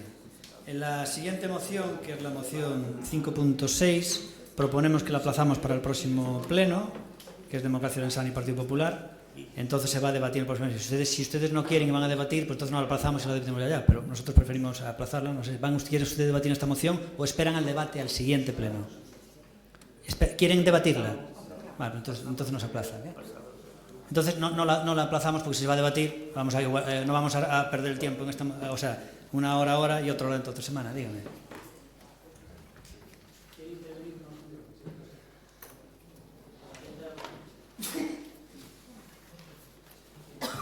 No, simplemente o que quería decir é que a mí me parece que traer isto como unha moción é simple e llanamente instrumentalizar partidariamente unha iniciativa de terceiros. E eu creo que tamén hai que ter en conta que cando a xente da universidade se puxo en contacto connosco para que fixeramos unha declaración institucional, eu quero recordar que eu puxenme en contacto con todos e cada un dos portavoces, forzamos a reunión dunha xunta de goberno extraordinaria para aprobar unha declaración institucional. Non lle vexo sentido a que despois do que aconteceu Democracia Orensana e o Partido Popular traian unha iniciativa de partido a este pleno cando o que tería que ser, porque xa estábamos de acordo anteriormente, era unha declaración institucional. Se vostedes consideran que ese o modus operandi, eu desde logo estou absolutamente en contra. A mí o que me gustaría é que a retirara. Sí, ya está, vamos a ver. Que me venga diciendo esto, el Bloque Nacionalista Galego, que venía con todas mociones que ya habían hecho de colectivos X y que días que somos el altavoz de tal, hay que tener valor. Si yo todavía recuerdo aquí, precisamente, se lo va a usted decir a Democracia Orensana, que es el partido que más mociones trajo sobre la Universidad de Física aquí al Concello de Ourense y también a la Diputación. O sea, Democracia Orensana es el que más mociones trajo de la defensa del campus de Ourense. No se ríe porque lo medible no es opinable, señor Vilariño. Ya sé que no se sabe el reglamento, que tuvo antes que preguntar y luego disimular. Era para ver si tú te lo sabías. Eso fue de coña. Pues aprenda también, léase la historia de las mociones. Nadie ha hecho más mociones sobre el campus de Ourense que Democracia Orensana. Y ahora me viene diciendo el del Bloque Nacionalista Galego, es que os queréis aprovechar de lo de terceros. ¿Pero qué dices? Si nadie ha defendido más eso que nosotros, hombre, nadie ha defendido eso que nosotros. Simplemente nosotros queríamos añadir otros puntos, pero bueno, en el siguiente pleno queríamos añadir otros puntos, porque queremos que iba a quedar mucho más enriquecedora, pero si al final lo que queréis es dinamitarla y eso, que se debata ya porque sí, porque ya lo habéis preparado y eso, pues no pasa nada. La llevamos adelante, no pasa nada. No, ya tuvo palabra, ahora no puedes ir hablando, está. Sí, no, pero el PSOE no quiere que se retire. El PSOE no quiere que se retire, quiere debatirla. Entonces no la vamos a retirar. Claro, si el PSOE no quiere que se retire. Entonces nosotros no la vamos a retirar. Simplemente nosotros decir que Democracia Orensana y obviamente la moción que hacemos aquí con el conjunto con el Partido Popular, nosotros lo que pedimos es que el campus de Ourense tiene que ser obviamente un campus digno y creemos que ahora mismo están produciendo una serie de movimientos que nosotros entendemos esta moción simplemente como es algo que entendemos que es algo que además que debería atender toda la provincia, pues lo leo yo mismo, y lo que pedimos básicamente es muy simple, ¿no? Instar a Universidade de Vigo a Xunta de Galicia que blinda a carreira de aeronáutica en Ourense coa implantación exclusiva do máster en Inxeniería Aeronáutica. Es decir, si nosotros somos los únicos en tener esta exclusividad, pues es un poco lo que hablábamos antes de la competencia del pequeño comercio. Es decir, si establecemos en este sentido, que en las instituciones se hace muchas veces un monopolio, ya no hay competencia, ya hemos ganado. Bien, como resulta que muchos campus tienen sus propias carreras en exclusiva, nosotros, que no somos distintos, queremos lo mismo que los demás, queremos exclusividades. Y el punto número 2, que pedimos claramente, leo textualmente, instar a Universidade de Vigo e da Xunta de Galicia a traballar en prol de implantar novas titulacións exclusivas dentro do sistema universitario galego no campus de Ourense, tendo en conta a propia definición do campus de Ourense como campus auga, pero tamén a necesidade do devandito campus de actuar como motor de crecemento da nosa cidade e da nosa provincia, pola que ditas titulacións exclusivas deberán ser acordes coas necesidades e coas novas tendencias no mercado laboral. Realmente es una moción moi genérica, se puede entender como un brindis al sol, no es competencia obviamente municipal, es simplemente decir desde aquí del Concello de Ourense que nos sentimos como tierra discriminados y que queremos un trato especial, un trato diferenciado. Entonces es una moción tremendamente reivindicativa sobre el tema de Ourense, sobre el campo de Ourense, que queremos sacar aquí a colación y que es básicamente lo que traemos. Se trae aquí una enmienda del Partido Socialista que ahora nos querrán obviamente ellos exponer y en el segundo turno aclararé todo esto que nosotros entendemos que tiene que ser una votación sí o sí, que no tiene mayor tema. Pero nada más, vamos ya con la segunda intervención. ¿Quiere al final el bloque debatir? Muy bien. No, eu non vou a debatir, eu simplemente reitero que o normal sería facelo como declaración institucional porque que xa se fixo previamente, non ten nada que ver con ningún tipo de apoio. No, estábame referindo, non me estaba escoitando. Digo que a moción que traen xa se aprobou como declaración institucional, polo tanto non vexo cal é a necesidade de traela como unha moción de partido, única e exclusivamente. Non sei por que se ofende tanto. En todo caso, efectivamente, nós estamos de acordo ca moción, imos a votar a favor. Eu creo que o problema máis alá das titulacións é un problema de financiamento. Eso habería que, en todo caso, debatilo con unha moción distinta, porque o que trae aí é unha cuestión que nós estamos de acordo, pois estivemos de acordo porque fomos os que forzamos, ademais, que se aprobara esa declaración institucional. Insisto que esa era, desde logo, a única cuestión que nós puñamos como elemento a contrastar. Moitas gracias. Muy bien, perfecto. Ciudadanos, por favor. Cuando quiera. Gracias, señor alcalde. Bueno, antes de nada, decirle ao señor Seara, porque, bueno, eu penso que é importante, si nos vamos a poñer medallas, que poñámonoslas todos, porque o día que se promoveu esa xunta de portavoces, esta señora Morenza que participou, ese día a idea era facer unha declaración Partido Socialista, Bloque Nacionalista Galego e Ciudadanos, ou por lo menos eso foi o que a mí me trasladaron. Eu pedinlles que fora unha declaración, falar co goberno e que fora unha declaración institucional. Digo, por si vamos a andar con detalles, poñéndonos medallas de grupos, cuidado, ou facemos as cousas transparentes ou as facemos en detalle. Eu podo decirlle que me reunín con vostede co señor portavoz do Partido Socialista e a idea era facer unha declaración dos 3 grupos da oposición. Eu mesmo chamei naquele momento a doña Ana Moriza, que era o que estaba exercendo de portavoz, e se provocou esa xunta de portavoces. Entonces, dito eso, tamén digo que ten vostede toda a razón de que isto xa se fixe unha declaración institucional. Pero eu que igual son moi malicioso, penso outra cousa. E se a penso, e oxalá se produzca esa cuestión que estou pensando. Se o Partido Popular trae aquí esta moción con Democracia Orensana, vamos a pensar que hai un acordo da Xunta de Galicia que xa teñen adiantado vostedes, porque ao final teñen enlaces coa Xunta directos. Temos aquí a un exconselleiro que me consta que no seu momento defendeu determinadas cuestións do campus, e a Xunta de Galicia xa adiantou algo, e o Partido Popular, seguramente con Democracia Orensana, dixo: vamos a presentar unha moción e dentro dunha semana anunciamos, ou de 2 semanas, un acordo e nos poñemos a medalla. Creo que esta é a intención de traer hoxe aquí esta moción. Creo. E oxalá sea así, porque entonces defendemos os intereses do campus de Ourense. Porque eu non sei, cando foi o alcalde a falar co presidente da Xunta de Galicia, de que falaron en relación cos intereses de Ourense. Pero se algo vincula a cidade coa Xunta de Galicia e se algo é ourensán é o campus universitario. E o futuro desta cidade, do que depende directamente máis de 5.000 persoas, o futuro desta cidade pasa, entre outras cousas, por o campus universitario.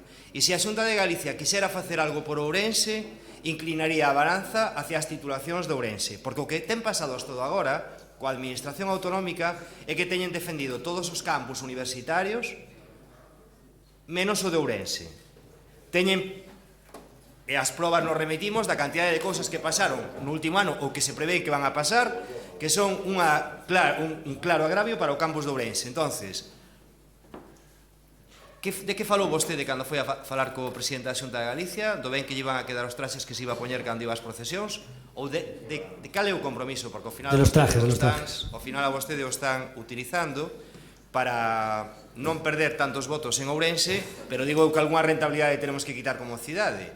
E unha das rentabilidades teria que ser que a Xunta de Galicia se posicionara claramente en favor do campus de Ourense. Están o facendo peligrar. E non vale só con construir edificios, que aquí non vivimos de edificios. O campus agua que? Construir un edificio? Non. Así que eu espero que haya acertado nesa reflexión quizás tan maliciosa que fixen, e que teñan vostedes algunha sorpresa para dentro dunhos días en beneficio do campus de Ourense. Me encantan las teorías conspirativas. El hombre nunca llegó a la luna. Bien, ahora va a hablar el PSOE. ¿Quién, por favor? Señor Rúa. Señor José Rúas Araujo, del Partido Socialista, cuando quiera. Bos días, grazas, alcalde. En vida tamén a nova concelleira de Democracia Orensana. Espero que vostede aguante o tirón, porque eu non sei que pasa no seu partido, pero van a concelleira por mes, prácticamente. Eu, a verdade, sentía bastante curiosidade, é dicir, decía o alcalde, el que é moi amigo de entender o subconsciente, non lle vou recomendar que lea un libro recente que fixemos, pero falaba dos que hai movementos, como decía ben o compañeiro de Ciudadanos, Pepe Araujo, non? Que hai movementos, falando da aeroespacial, movementos sísmicos, parece que se perciben aquí. Porque, en realidade, claro, aquí hai moito mar de fondo. É dicir, unha das cuestións que a nos sorprendía claramente é que, estando no mesmo campus de Ourense, se fale da exclusividade dunha titulación e non se fale da exclusividade, que a emenda de engádega que presentamos nós, doutra titulación e doble grado en titulación, doble grado de ADE e Informática, sendo do mesmo campus e sendo tamén unha exclusividade do campus de Ourense. E eses son un pouco, intuyo eu tamén, os movementos sísmicos, porque, bueno, hai xente tamén, mesmo hai outra que é turismo, que me sorprende tamén que se fale de exclusividade e de títulos compartidos cando recentemente, no mes de maio, xuño, o campus de Ourense viuse agraviado por unha titulación de turismo que vai a ter que compartir con Coruña. Entón, eu sei que no Partido Popular teñen compañeiros, compañeiras con docencia en turismo, o propio exconselleiro desa facultade de Educación e Turismo, non? É que non se traiga en realidade tamén este punto para debatir, e xa que defendemos a exclusividade en coherencia, pois defender si se defende, digo, como a título constructivo, xa que van a repensar, eu creo que o mesmo tamén van a repensar quen vai intervir, porque francamente sentía curiosidade por que ver quen iba a intervir este punto, non? Se a señora Flora, o Partido Popular interviu despois pasadas 3 horas, creo, neste pleno, non? A verdade é que é difícil isto, non? Ou se iba a intervir o señor exconselleiro de Educación, coido que tamén portavoz de Educación e Universidades no Senado, sí? E a verdade é que sentía esta curiosidade, pero bueno, é dicir, o mesmo que falaba do aguante da nova concelleira, Jesús resiste, que ya falta pouco para as elecciones autonómicas e, bueno. Ben, movementos sísmicos, home, imos a ver. Primeiro lugar, o digo para que o corrixan no sucesivo, isto de meter a la Universidade de Vigo, pedir a la Universidade, vamos a ver, de quen depende al final a decisión? Goberno do Partido Popular da Xunta de Galicia. A Universidade de Vigo pode pedir o que queira. Como vostede sabe, Jesús, a final, quen decide, e quen decidiu, por certo, non ter titulacións exclusivas cando todavía vostede era alcalde en funcións, foi o Goberno da Xunta de Galicia. Pero, bueno, entendo que, como di o compañeiro Pepe, todavía están a tempo de resarcir, e ao millor, pois, quen sabe, como falamos de movernos, de sacar adiante o de Móvete, pois quen sabe si no vindeiro pleno pois podemos chegar a unha moción aprobada por unanimidade. Eu lles pediría que incluyan isto, vale? Que incluyan o doble grado. Por certo, é incomprensible como suspenden un doble grado de ADE e informática cheo de alumnos con unha gran demanda, e que xusto cando saca a súa primeira promoción de alumnos desaparece un doble grado. Eso despois, se iso que alguén por parte do Partido Popular mo pode explicar tamén no segundo turno. Eso sí que foi, falando de aeroespacial, eso sí que foi, que por certo, sí, efectivamente, unha carreira con 50 plazas e que tuvo máis de 200 solicitudes. É de xustiza pedir esa exclusividade, pero tamén é de xustiza, eu pediríades que recoñezan esa exclusividade, recuperar ese doble grado de ADE e tamén pedir a exclusividade de turismo para que, igualmente, que queren compartir, entendo ben, cunha enxeñería de camiños, home, pois aeroespacial como moitos aeroportos, podemos meterlos nos camiños, non? Pero deixar de compartir tamén, porque claro, vostedes falan aí, din, está a traballar na confección do mapa titulacións do sistema universitario. Está fora de tempo, pero podo continuar un poquito. Moitas gracias. Para o período 2030, home, isto parece xa odisea en el espacio, quero dicir, 2030 non. Este verao, antes do verao, cando vostede todavía era alcalde en funcións, tomáronse moitas decisións que afectaron a este campus de Ourense e que fan que este campus siga esmorecendo. Moitas gracias. Pues nada, simplemente una moción muy simple. Nosotros en esta de aquí no aceptamos la enmienda porque entendemos además que la reivindicación que hace usted específica se podría hacer más específica a otras titulaciones, no solo a esa de ADE, y entendemos que esta es nuestra enmienda en la que realmente ya es algo genérico, el punto 2 es demasiado genérico y que engloba ya cantidad de cosas. Cuando está diciendo traballar a prol de implantar nova institución exclusiva dentro do sistema universitario galego no campus de Ourense, tendo en conta a propia definición do campus de Ourense como campus da auga, pero tamén a necesidade do devandito campus de actuar como motor, é dicir, xa realmente unha moción genérica en la que simplemente é un grito de reivindicar para Ourense. Entonces esta es nuestra moción. Si usted realmente quiere después, el próximo mes, hacer una moción sobre lo que pide en su punto de enmienda, pues háganla, preséntela y la votaremos y tal. Pero esta es nuestra moción y no aceptamos su enmienda. Empezamos con la segunda intervención, bloque. É curioso a condescendencia que ten vostede cos tempos cando están pondo a caldo a alguén do Partido Popular, en cambio, cando se meten con vostede, chama a orde varias veces como aconteceu ca... Perdón un segundo. Si precisamente me han dicho el otro día en la calle, Gonzalo, estuviste espectacular, y dice don José Manuel Vizorir, cuando cogí y dijiste, señor Vilariño, le ha acabado el tiempo, pero ya que me está poniendo a parir, puede continuar. Perdone, cuando me ponen a parir a mí, más me gusta que sigan haciéndolo. No le corto el micro a nadie. Pero bueno, puede continuar, señor Seara.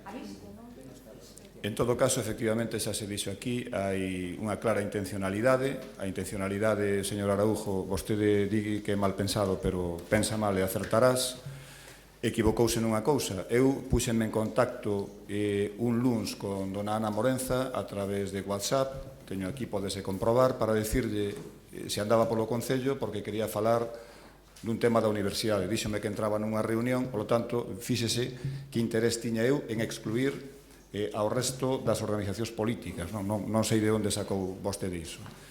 A partir de aí, bueno, aquí senta unha persoa que ten ou que tivo unha clara responsabilidade a respecto da situación do campus, tamén a respecto da situación da lingua, pero bueno, eso xa é fariña de outro costal, que me imagino que algo podería falar ou debería falar e non o fai, non? O problema do campus é un problema basicamente de financiamento, non?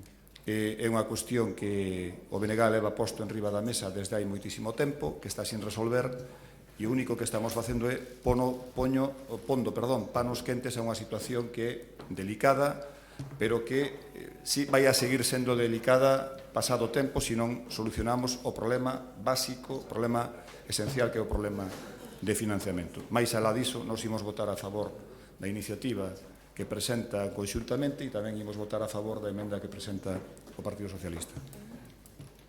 Simplemente decirle que antes con Ajeitos no es que no le concediera más tiempo, que sí se lo concedía, es que quería hablar cuando estaba en una sola palabra, que es distinto. Yo creo que es demasiado impreciso siempre, señor Luis Seara, pero bueno. Ciudadanos, por favor, el señor Araujo y sus teorías conspirativas, que estamos deseosos de oírlas ya.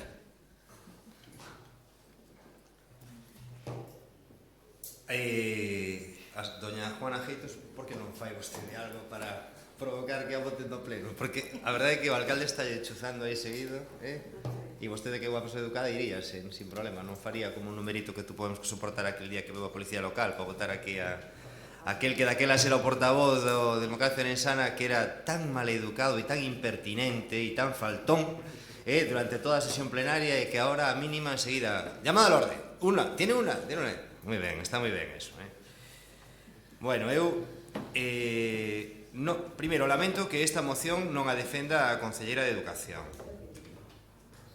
porque eu penso que a prepararía moitísimo mellor, estou convencido de que a defendería moitísimo mellor, e o alcalde ao final fixo un resumen así rápido porque ile é áxil, pero non entrou no detalle da importancia que ten esta moción para a cidade de Ourense. E estou convencido de que a concelleira de Educación sí que entraría máis por miúdo. Extrañame que non capten a sensibilidade das emendas que fai o Partido Socialista, porque realmente é moito máis en defensa dos intereses do campus. Non entendo por que non aceptan esa emenda, porque ao final aquí poderíamos todos, por unanimidade, aprobar a emenda máis que entra máis, como decía o señor Rúa, máis en profundidade de cales son os intereses do campus. O campus de Ourense esmorece, mentras que outros medran, este esmorece. Eso é evidente, eso sabémoslo todos, hasta vostedes que presentan aquí unha moción ahora mesmo, non? A Xunta de Galicia ahora mesmo está a un fío de perder a maioría absoluta e ten os ollos postos en Ourense. É o momento de apretar a Xunta de Galicia precisamente para que defenda os intereses de Ourense. Temos unha consellería ou varias consellerías que están constantemente vindo aquí a ofrecernos plans de futuro, pero non acaban de concretar nada no presente. E fannos plans de futuro, porque estamos en campaña preelectoral. Traigamos aquí ao presidente da Xunta de Galicia, traigamos a conselleira de Educación, e xixámoslle que de unha vez por todas se defendan os intereses do campus de Ourense. E se algo pode facer vostede, don Gonzalo Pérez Jácome, é meter presión en este tema, porque de vostede dependen agora moitas cuestións, por eso o soportan. A ver se pensa vostede que o soportan porque é vostede un lince como alcalde. Bueno, a mellor o é no futuro, non? Pero de momento o que fan é soportalo, porque vostede clave no futuro inmediato de Galicia. Así que estaría moi ben que vostede aproveitara esa debilidade do Partido Popular, que é a que fai que o soporten a vostede, que aproveitara esa debilidade para beneficiar a Ourense. E se é así, eu aplaudolle, aplaudiremos de todos. Se vostede aproveita a debilidade do Partido Popular para quitar algo para Ourense, será aplaudido, eu penso que por todos. Do contrario, está vostede sendo usado por o Partido Popular en un tema tan trascendental como o campus de Ourense, se limita simplemente a anunciar algo ou presentar unha moción e esperemos os próximos días a ver con que nos saen, con que roda de prensa nos saen. Moitas gracias. Nos apoyaríamos a emenda do Partido Socialista sin ningún problema. Bien, y ahora va a entrenar, no, va a intervenir el señor Rugas, que decía que hablaba de movimientos sísmicos en los partidos, pero no olvidemos que esto llegó aquí de rebote debido a la admisión de Barquero y todos sus compinches, y al final entró usted de la reserva, así que no habla usted tanto de los movimientos sísmicos de los demás partidos, que usted entró aquí de rebote. Muy bien, cuando quiera. Gracias, alcalde. Sí, eu tamén empecé con 15 anos atendendo unha tenda. Si vamos a ese. Mire, vamos a ver, falando de todo isto,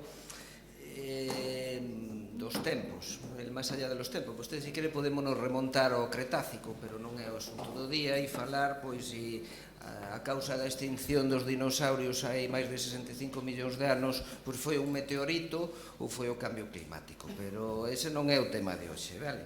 Pero eu quero darlles especialmente protagonismo a quen creo que ten que telo, que é o señor exconselleiro de Educación. Eu vexo tamén que o señor Pumar se revolve un pouco na silla. Bueno, eso son 4 minutos, tranquilo. Vamos a ver. Digo, como xeito constructivo para a vindeira vez que vayan con esta moción, eu creo que a xente debería saber que este verán, ele é un titular do xornal local de Lugo, El Progreso, que dice: el campus de Lugo amplía a súa oferta con 3 nuevos títulos de grado el próximo curso. Curiosamente, un grado en Empresa e Tecnología, de donde es profesor alguén que o señor Jesús Coido, que coñece ben, que é o secretario xeral de Universidades. Profesor na Facultade de Empresariais de Lugo, e que é curioso, todo coincide, non? Se conjugan los astros en estas teorías conspirativas. Coincide que o secretario xeral de Universidades, profesor dun campus de Lugo, quere facer algo parecido a unha titulación exclusiva que había en Ourense, que se cargaron, que era unha titulación única implantada a custo cero, o sea que tanto lles gusta tamén a economía, son de empresa e organización de empresas a custo cero, estaba implantada. Entón, isto non sona moi ben, que se carguen unha titulación en Ourense para que o propio secretario xeral de Universidades, co cal estou o seu cargo, mentras vostede era conselleiro de Educación, queira implantar algo similar no campus de Lugo. E simplemente, e digo xa para rematar, digamos, para poñer a guinda da iniciativa, xa que a final a quen haberá que recurrir é a Consellería de Educación, pois, bueno, eu pediríalle ao alcalde tamén, que é moi dado ás redes sociales, todos estes calificativos desde o propio partido Democracia Ourensana, aquí a Miguel XX, non vou dicir os apellidos, socialistas, a outro Juan XX, non hai que contratarlos, burro, a outro Rubén XX, ya lo hemos eliminado, imbécil. Entón, no ignorante, no tienes ni idea. Entón, estas cousas, xa que ao final con quen teñen que falar é coa Consellería de Educación, pois pulilo un pouquiño, simplemente. Nada máis e moitas gracias. A mí me encanta que la audiencia que en el Facebook de Democracia Ourensana, que es el Facebook político que más comentarios tiene de Galicia, que a donde no lleguemos, usted por favor se haga eco de eso. Me encanta que se haga eco de esas palabras. A donde no llego yo, pues usted recuerda aquello de a donde no llega manda recao. Pues me gusta eso. Por alusiones va a hablar el señor Jesús Vázquez. Sí, moitísimas grazas. Non teña pensado intervir, pero quero lle facer unhas matizacións únicamente en este caso a persoa que falou por parte do Partido Socialista, xa que fixo varias veces alusións a miña persoa. Eu lle vou explicar dúas cuestións importantes. Mire, si Lugo ten agora 3 novas titulacións é porque hai unha proposta por parte da Universidade de Santiago. A primeira institución que ten autonomía recoñecida na institución, que son entes autónomos, é a universidade, por tanto, nós non podemos interferir. Si podemos apoiar, e por eso creo na boa intención tanto de Democracia Ourensana como do Partido Popular cando traemos aquí esta moción, non porque sexamos maquiavelos, sino porque recoñecemos que o campus de Ourense necesita un apoio por parte das administracións e por parte da sociedade, porque ten ese problema, ese doble grau, porque ten problemas actualmente turismo, porque aquí o quero recoñecer, e porque poñemos por riba dos intereses das siglas do partido político os intereses da nosa cidade. E se eu agora lle estou falando, e yo falo ademais como amigo, quero decir, señor Rúas, é porque non únicamente o doble grau ten problemas de informática e empresariais. Tamén turismo pode ter problemas nun futuro se se sigue adiante con Santiago ou ca exigencia da USC, ca exigencia da USC. Por tanto, nós, nesta moción, partindo do noso cariño por esta cidade e do que é o noso traballo por esta cidade, pretendemos instar as institucións, en primeiro lugar, a Universidade de Vigo, que é a primeira que ten que facer propostas, porque senón, yo explico, o que é a administración pública non impón un criterio aos reitores. Normalmente os reitores chegan a un acordo, fan unhas propostas, e a administración, o que fai, polo menos na miña etapa, era tratar de chegar a puntos de encontro. Por outra parte, lle digo que non só aeroespacial está en exclusiva neste campo, medio ambiente está en exclusiva. Foi en torno ao 2010, xa que vostede agora nomeou unha persoa que sigue sendo secretario de Estado de Universidades, estando ambos os dous traballando a prol da Universidade de Galicia, precisamente a Lei de Galicia é tremendamente sensible cos campus periféricos, precisamente porque naquel momento, tanto o secretario xeral de Universidades como, por entonces, o conselleiro de Educación e Universidades pertencían a campus periféricos. En aquel momento se puso en marcha... Sí, vaya terminando, por favor, pasaron ya los 2 minutos. Unha nova, non, pero digo por información, unha nova titulación que era Auditoría dos Sistemas de Información, que estuvo en Vicencia 2 anos e que foi a propia universidade a que, ante a falta de alumnado, solicitara tamén de novo a súa retirada. É o único que lle quero aclarar, que non hai unha única titulación, digamos, en exclusividade. Sí, tenemos ya que cortar, porque ya pasan 2 minutos. No, si soy muy flexible con los tiempos, usted también se pasó antes, no pasa nada. Simplemente que él ya estaba doblando, y bueno, también como no intervino, creo que era pertinente lo que estaba diciendo. Pero bueno, nada más. Vamos a votar primero la enmienda de esta moción. Entonces, ¿votos a favor? ¿Votos en contra de la enmienda? Vale, entonces la enmienda queda rechazada y votamos la moción en su formato original. ¿Votos a favor de la moción? Vale, pues votos en contra no hay, abstenciones tampoco. Perfecto.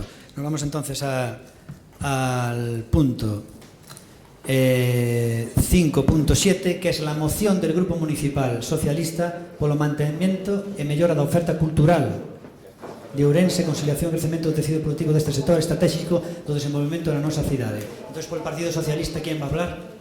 Va a hablar otra vez el señor Rúas. Pues perfecto, señor Rúas pide la palabra. Una moción también de un debate interesante. Esperamos sin ningún problema por el señor Rúas. Pinche ahí el botón.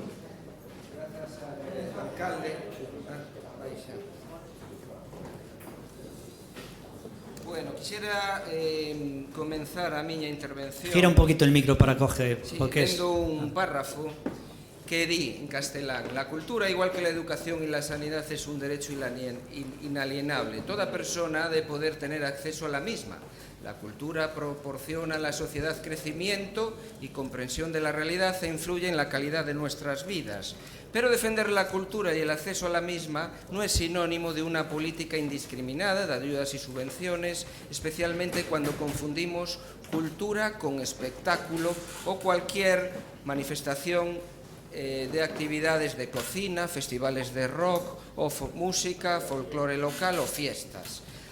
Isto é unha moción que presentara a Democracia Ourensana lá por comenzos do febreiro do 2019 e que se debatira no pleno de marzo.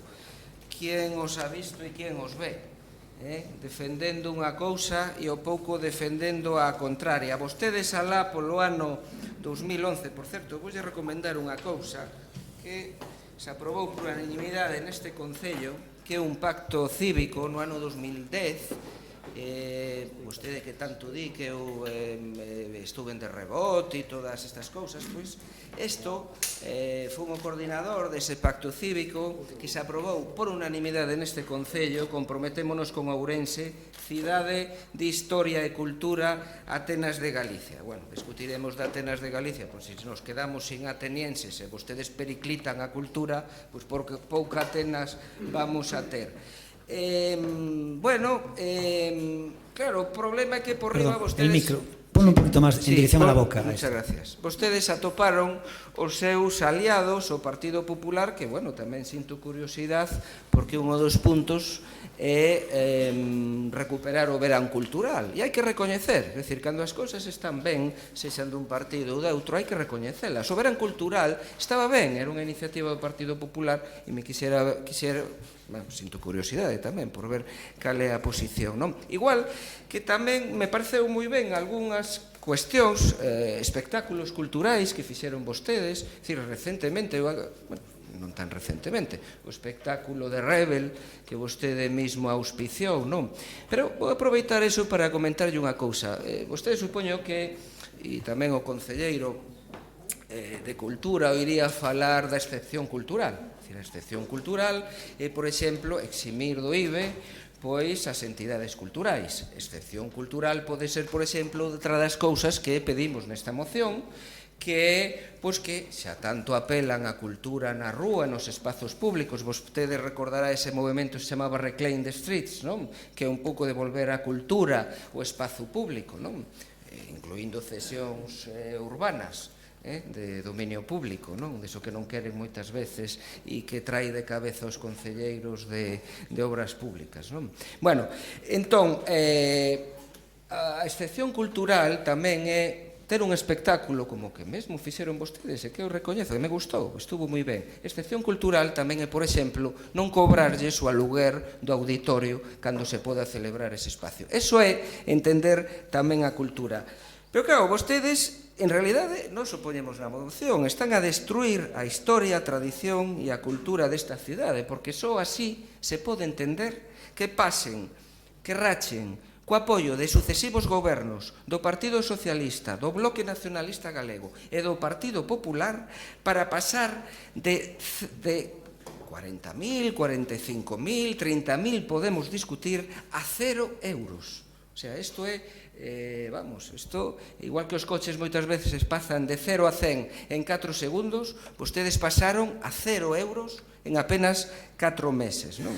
Quen di, pois, que queren que lles nomee, que xa está aí nomeado, Festivais Internacionais Pórtico do Paraíso, 0 euros a la Fito, 0 euros a la Banda Municipal de Música. Me gusta, si queren podemos entrar no debate dos custos. Home, es que la banda de música cuesta 400.000 euros. Oiga, son 40 músicos, 400.000 entre 40 al año, con 70 actuaciones, ¿a cuánto sale? Podemos comparalo cos máis de 400.000 en 20 e pico asesores deste novo bipartito. Todo é comparable con que? É dicir, vostede tamén, como eu sei que vostede é sensible coa cultura, entenderá tamén o tema dos intangibles na cultura. Vale? E sobre todo cando estamos a falar de cuestións internacionais. E digo Está tamén fora de destruir, tiempo, pode seguir si quer un poquito. Simplemente unha cousa máis, destruir a cultura cando Liceo, Ateneo, Coral de Ruada, Cineclube Padre Feijó, Outono Fotográfico, Bienal da Caricatura, Xornadas da Banda Deseñada, home, pois non digamos 40.000 euros, pero replantéense vostedes un pouco esta reasignación. Moitas gracias. Muy bien, pues ahora el siguiente turno es del Bloque Nacionalista Galego. Va a hablar Ruth Reza, del Bloque Nacionalista Galego.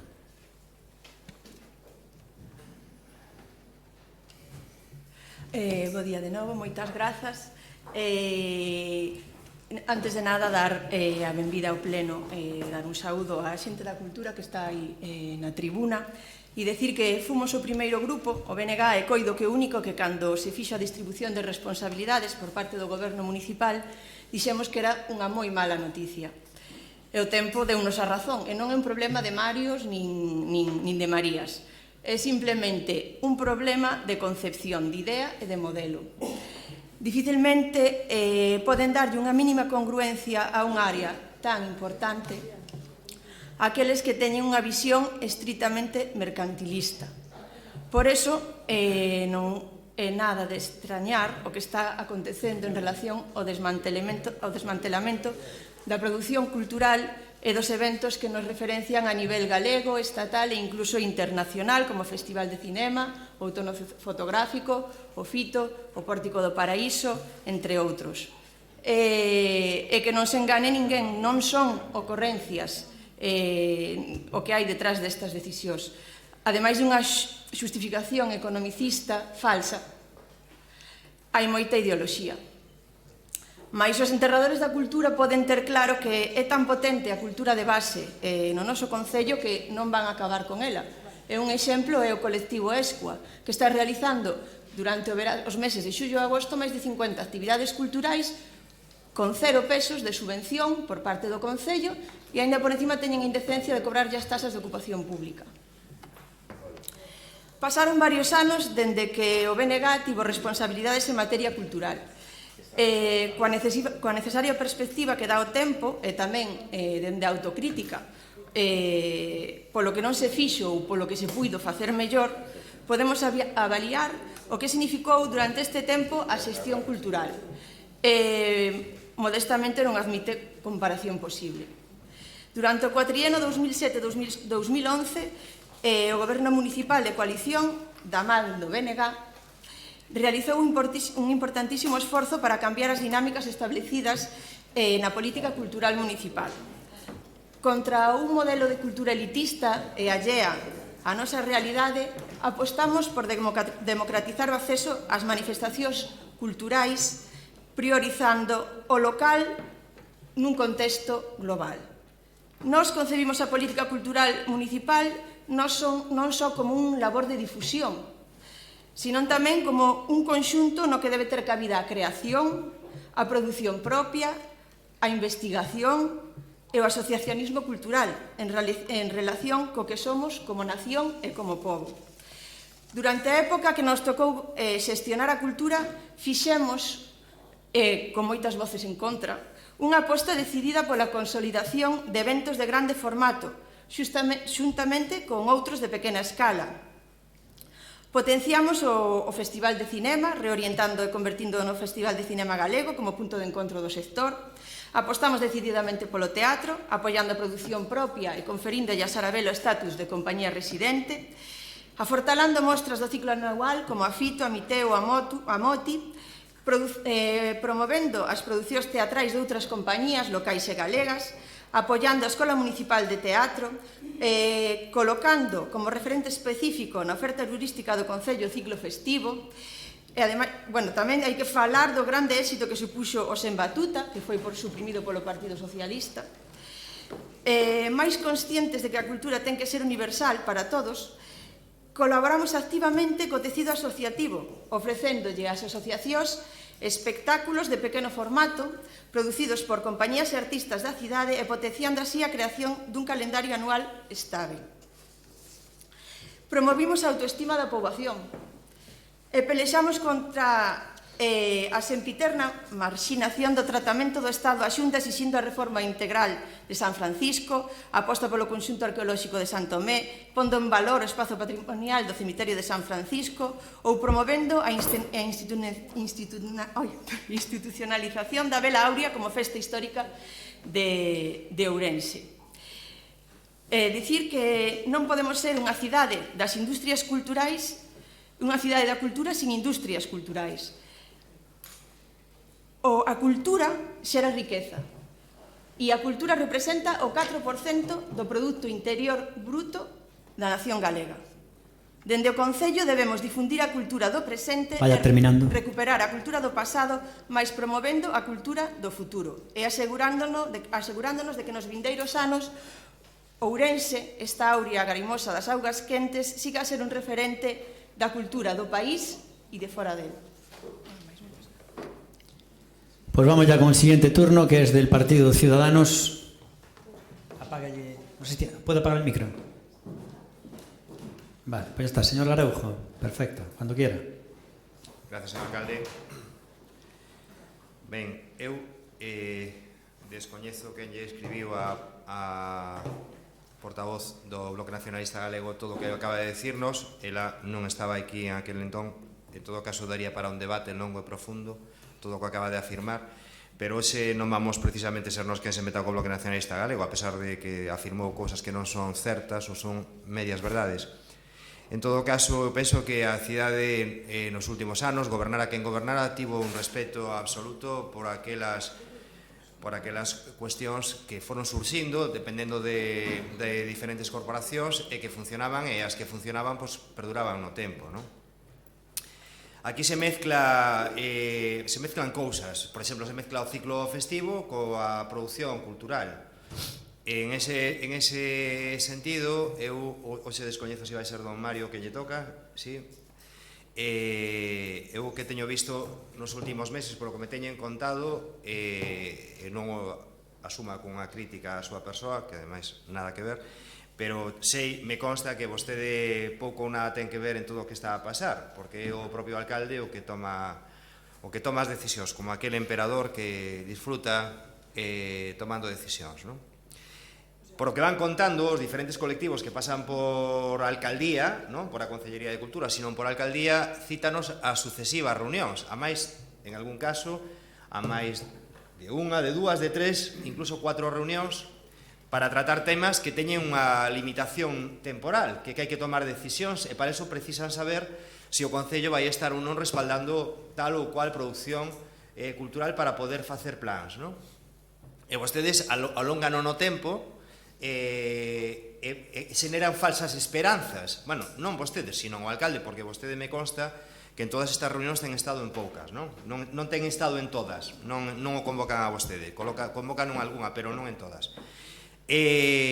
Claro, a xente que ten que tomar decisións para cuestións que vayan a pasar en abril ou que son inmediatas do outono, cando un alcalde que lle presupoñen un mínimo de algo, e dirá, se que nos cita tantas veces é porque realmente vai haber expectativas de que o tema pedirán, marcarán unha línea ao mellor de por onde ir diferente, pero en todo caso apoiarán a cuestión. Ademais, un goberno municipal que no verán caracterizouse por cargarse a programación cultural de verán, por tanto, don Mario pudo ter vacacións perfectamente, e a continuación empezaron a anunciar todo o que se iban a cargar sucesivamente, non?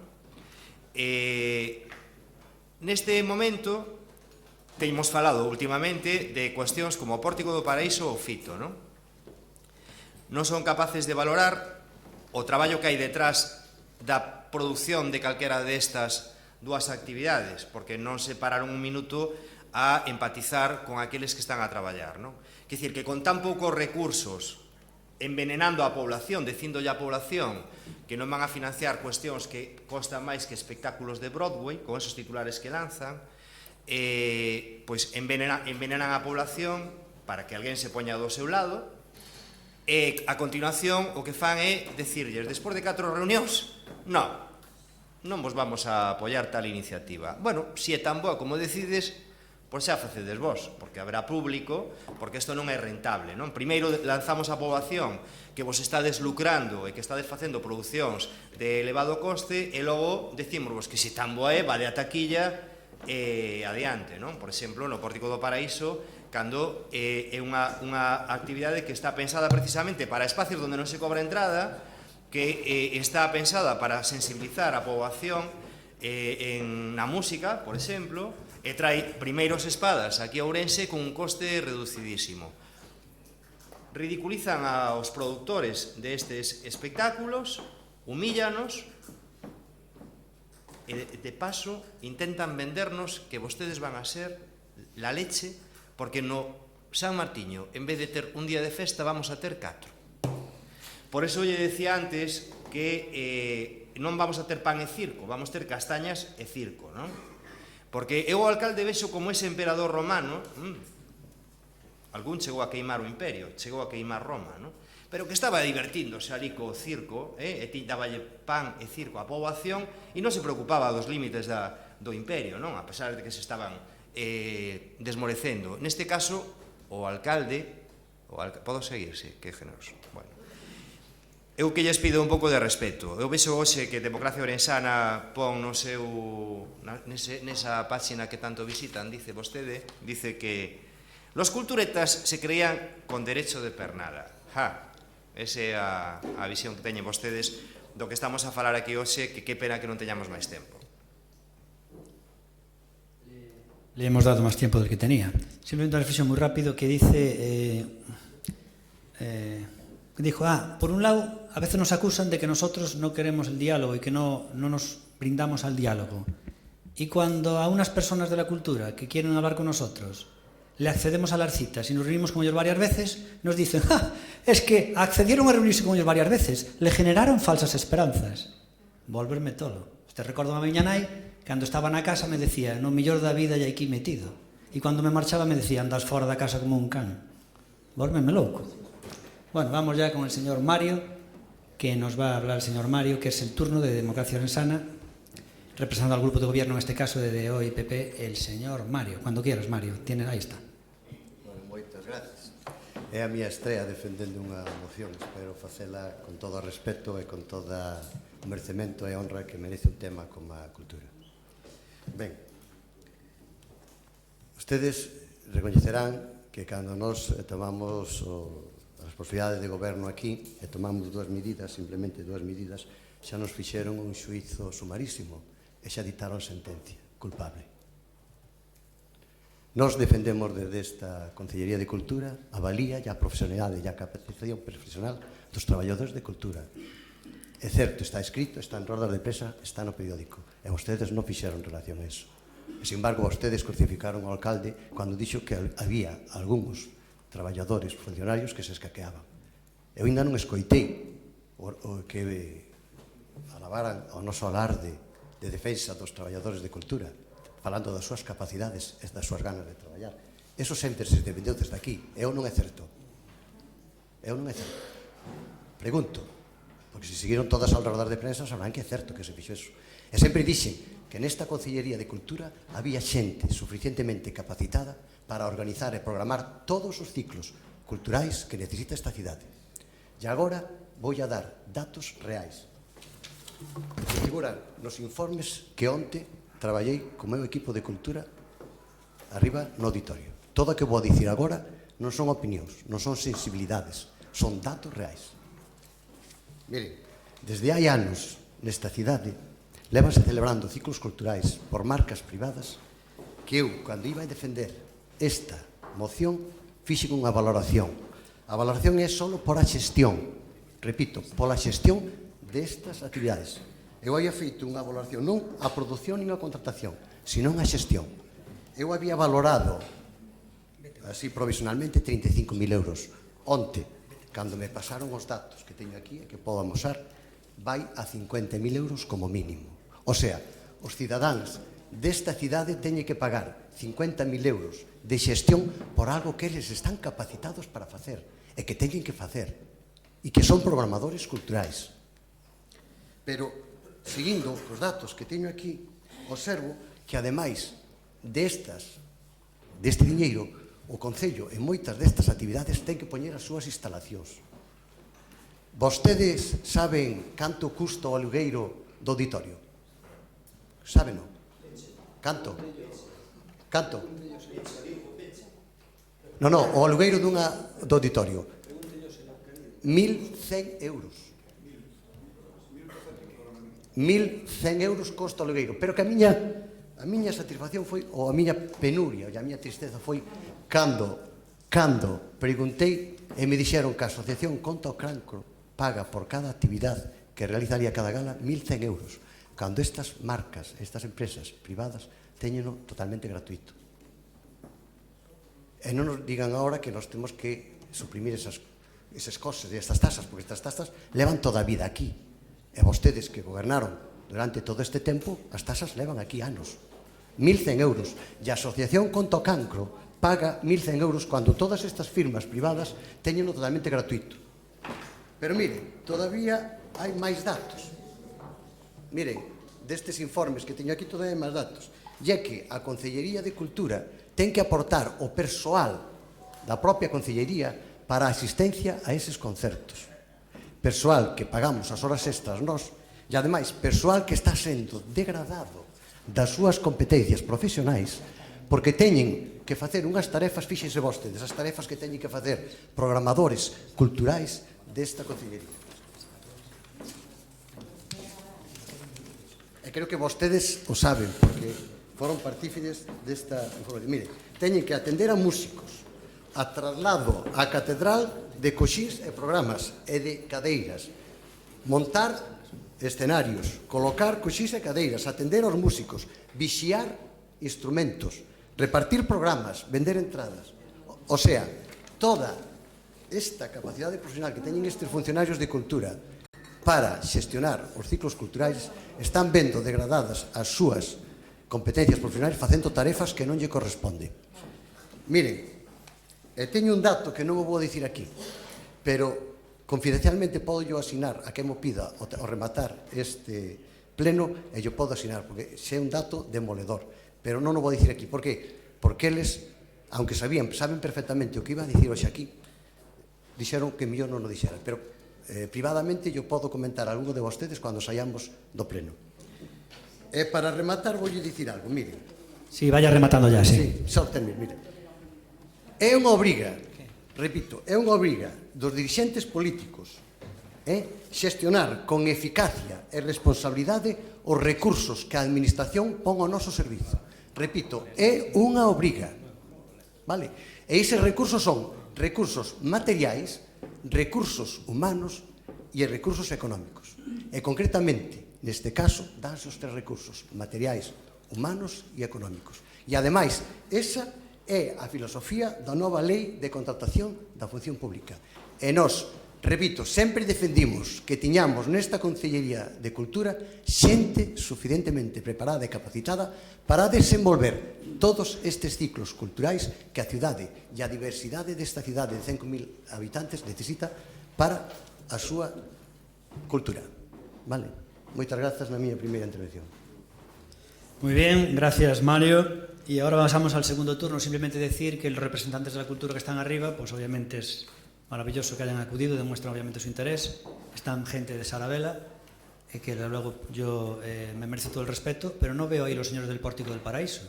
No los veo ahí interesados en eso, no están siguiendo el debate, señores. Parece que solo están interesados en el dinero.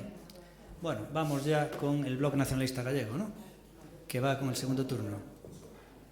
Ahora va el PSOE. No, perdón. Como esta moción la defiende el Partido Socialista, en el segundo turno la primera intervención es del PSOE. Y es el señor Rúas que va a intervenir cuando quiera ya. Muchas gracias, alcalde. ¿Sí? Perdón. Bueno, eu agradezo que o señor concelleiro de Cultura dúas cousas. Primeiro, que onte por fin se puxera cos datos, porque escoitando moitas das declaracións que fixeron hasta ahora sería, como diría o alcalde, xuizos de valor, pero datos moi poucos. Eu tamén teño aquí, si quere, o que costa o caché das actuacións, porque claro, podemos facer unha política cultural a que vostede queiran. Nos podemos traer pois persoas de primeiro nivel, deixeme que lle faga un pouco de pedagogía, Inma Kirby, que é a das millores sopranos do mundo. Pois moitas veces se compara isto con Broadway. Bueno, pois esta señora Inma Kirby actuou na abadía de Westminster, estuvo en Ourense. Entón, claro, os custos, bueno, claro, son relativos, podemos entrar nos xuicios de valor e en canto costa un caché. Ahora, se a política cultural é traer, que, bueno, por outra banda faríanlle un favor a un veciño noso, se a política cultural é traer a Andrés o das latas, o que saben este que toca nos descansos das festas, bueno, pois evidentemente, a máis ele anda moito por Amoeiro e por Coles, pois como veciño estaríamos agradecidos por ser os concellos onde nos nacemos. Pero ese non é o tema, non. Eu vexo que vostede, aparte do tema dos custos, hoxe tamén, non sei, esta moción non era para defender os funcionarios, quero dicir, presenten vostedes, alegraríanos nós que por fin presenten unha moción para defender os funcionarios, tamén os funcionarios que traballan en cultura e en educación. Pero mire, xa que fala de funcionarios, voulle dicir unha cousa.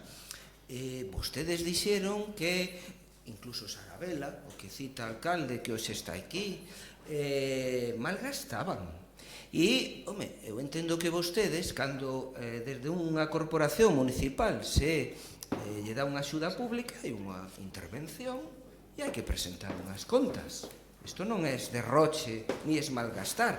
Toda esta xente ten que presentar as contas do que fan. Eu o que sí me gustaría que respostaran era como pasan de 40 a 0 en 4 meses. É dicir, podemos discutir máis, menos, podes aforrar de aquí, cos funcionarios, benvidos, insisto, dos funcionarios aforramos máis, pero como pasan de 40 a 0 en 4 meses, porque só obedece a un tema dunha persecución e un tema dunha inquina persoal arrastrada dende hai moitos anos. E vostede o sabe ben. Vostede é unha persoa que aprecio, estimo, somos compañeiros en docencia, igual co compañeiro Jesús Vázquez, que ora se ausentou, bueno, se para chamar ao presidente da Xunta, pois benvido sexa, non? Pero, mire, e outra cousa, vamos a ver, que me fale vostede de xuicio sumarísimo, cando vostedes pasearon a xente de cultura polos xuzgados desta cidade e trataron de poñelos contra o paredón, que me fale vostede de xuicio sumarísimo, entonces eu empezarei a falar da dictocracia orensana e de que isto é un auténtico gaseo cultural. E se ainda fose a ritmo de Richard Wagner, pois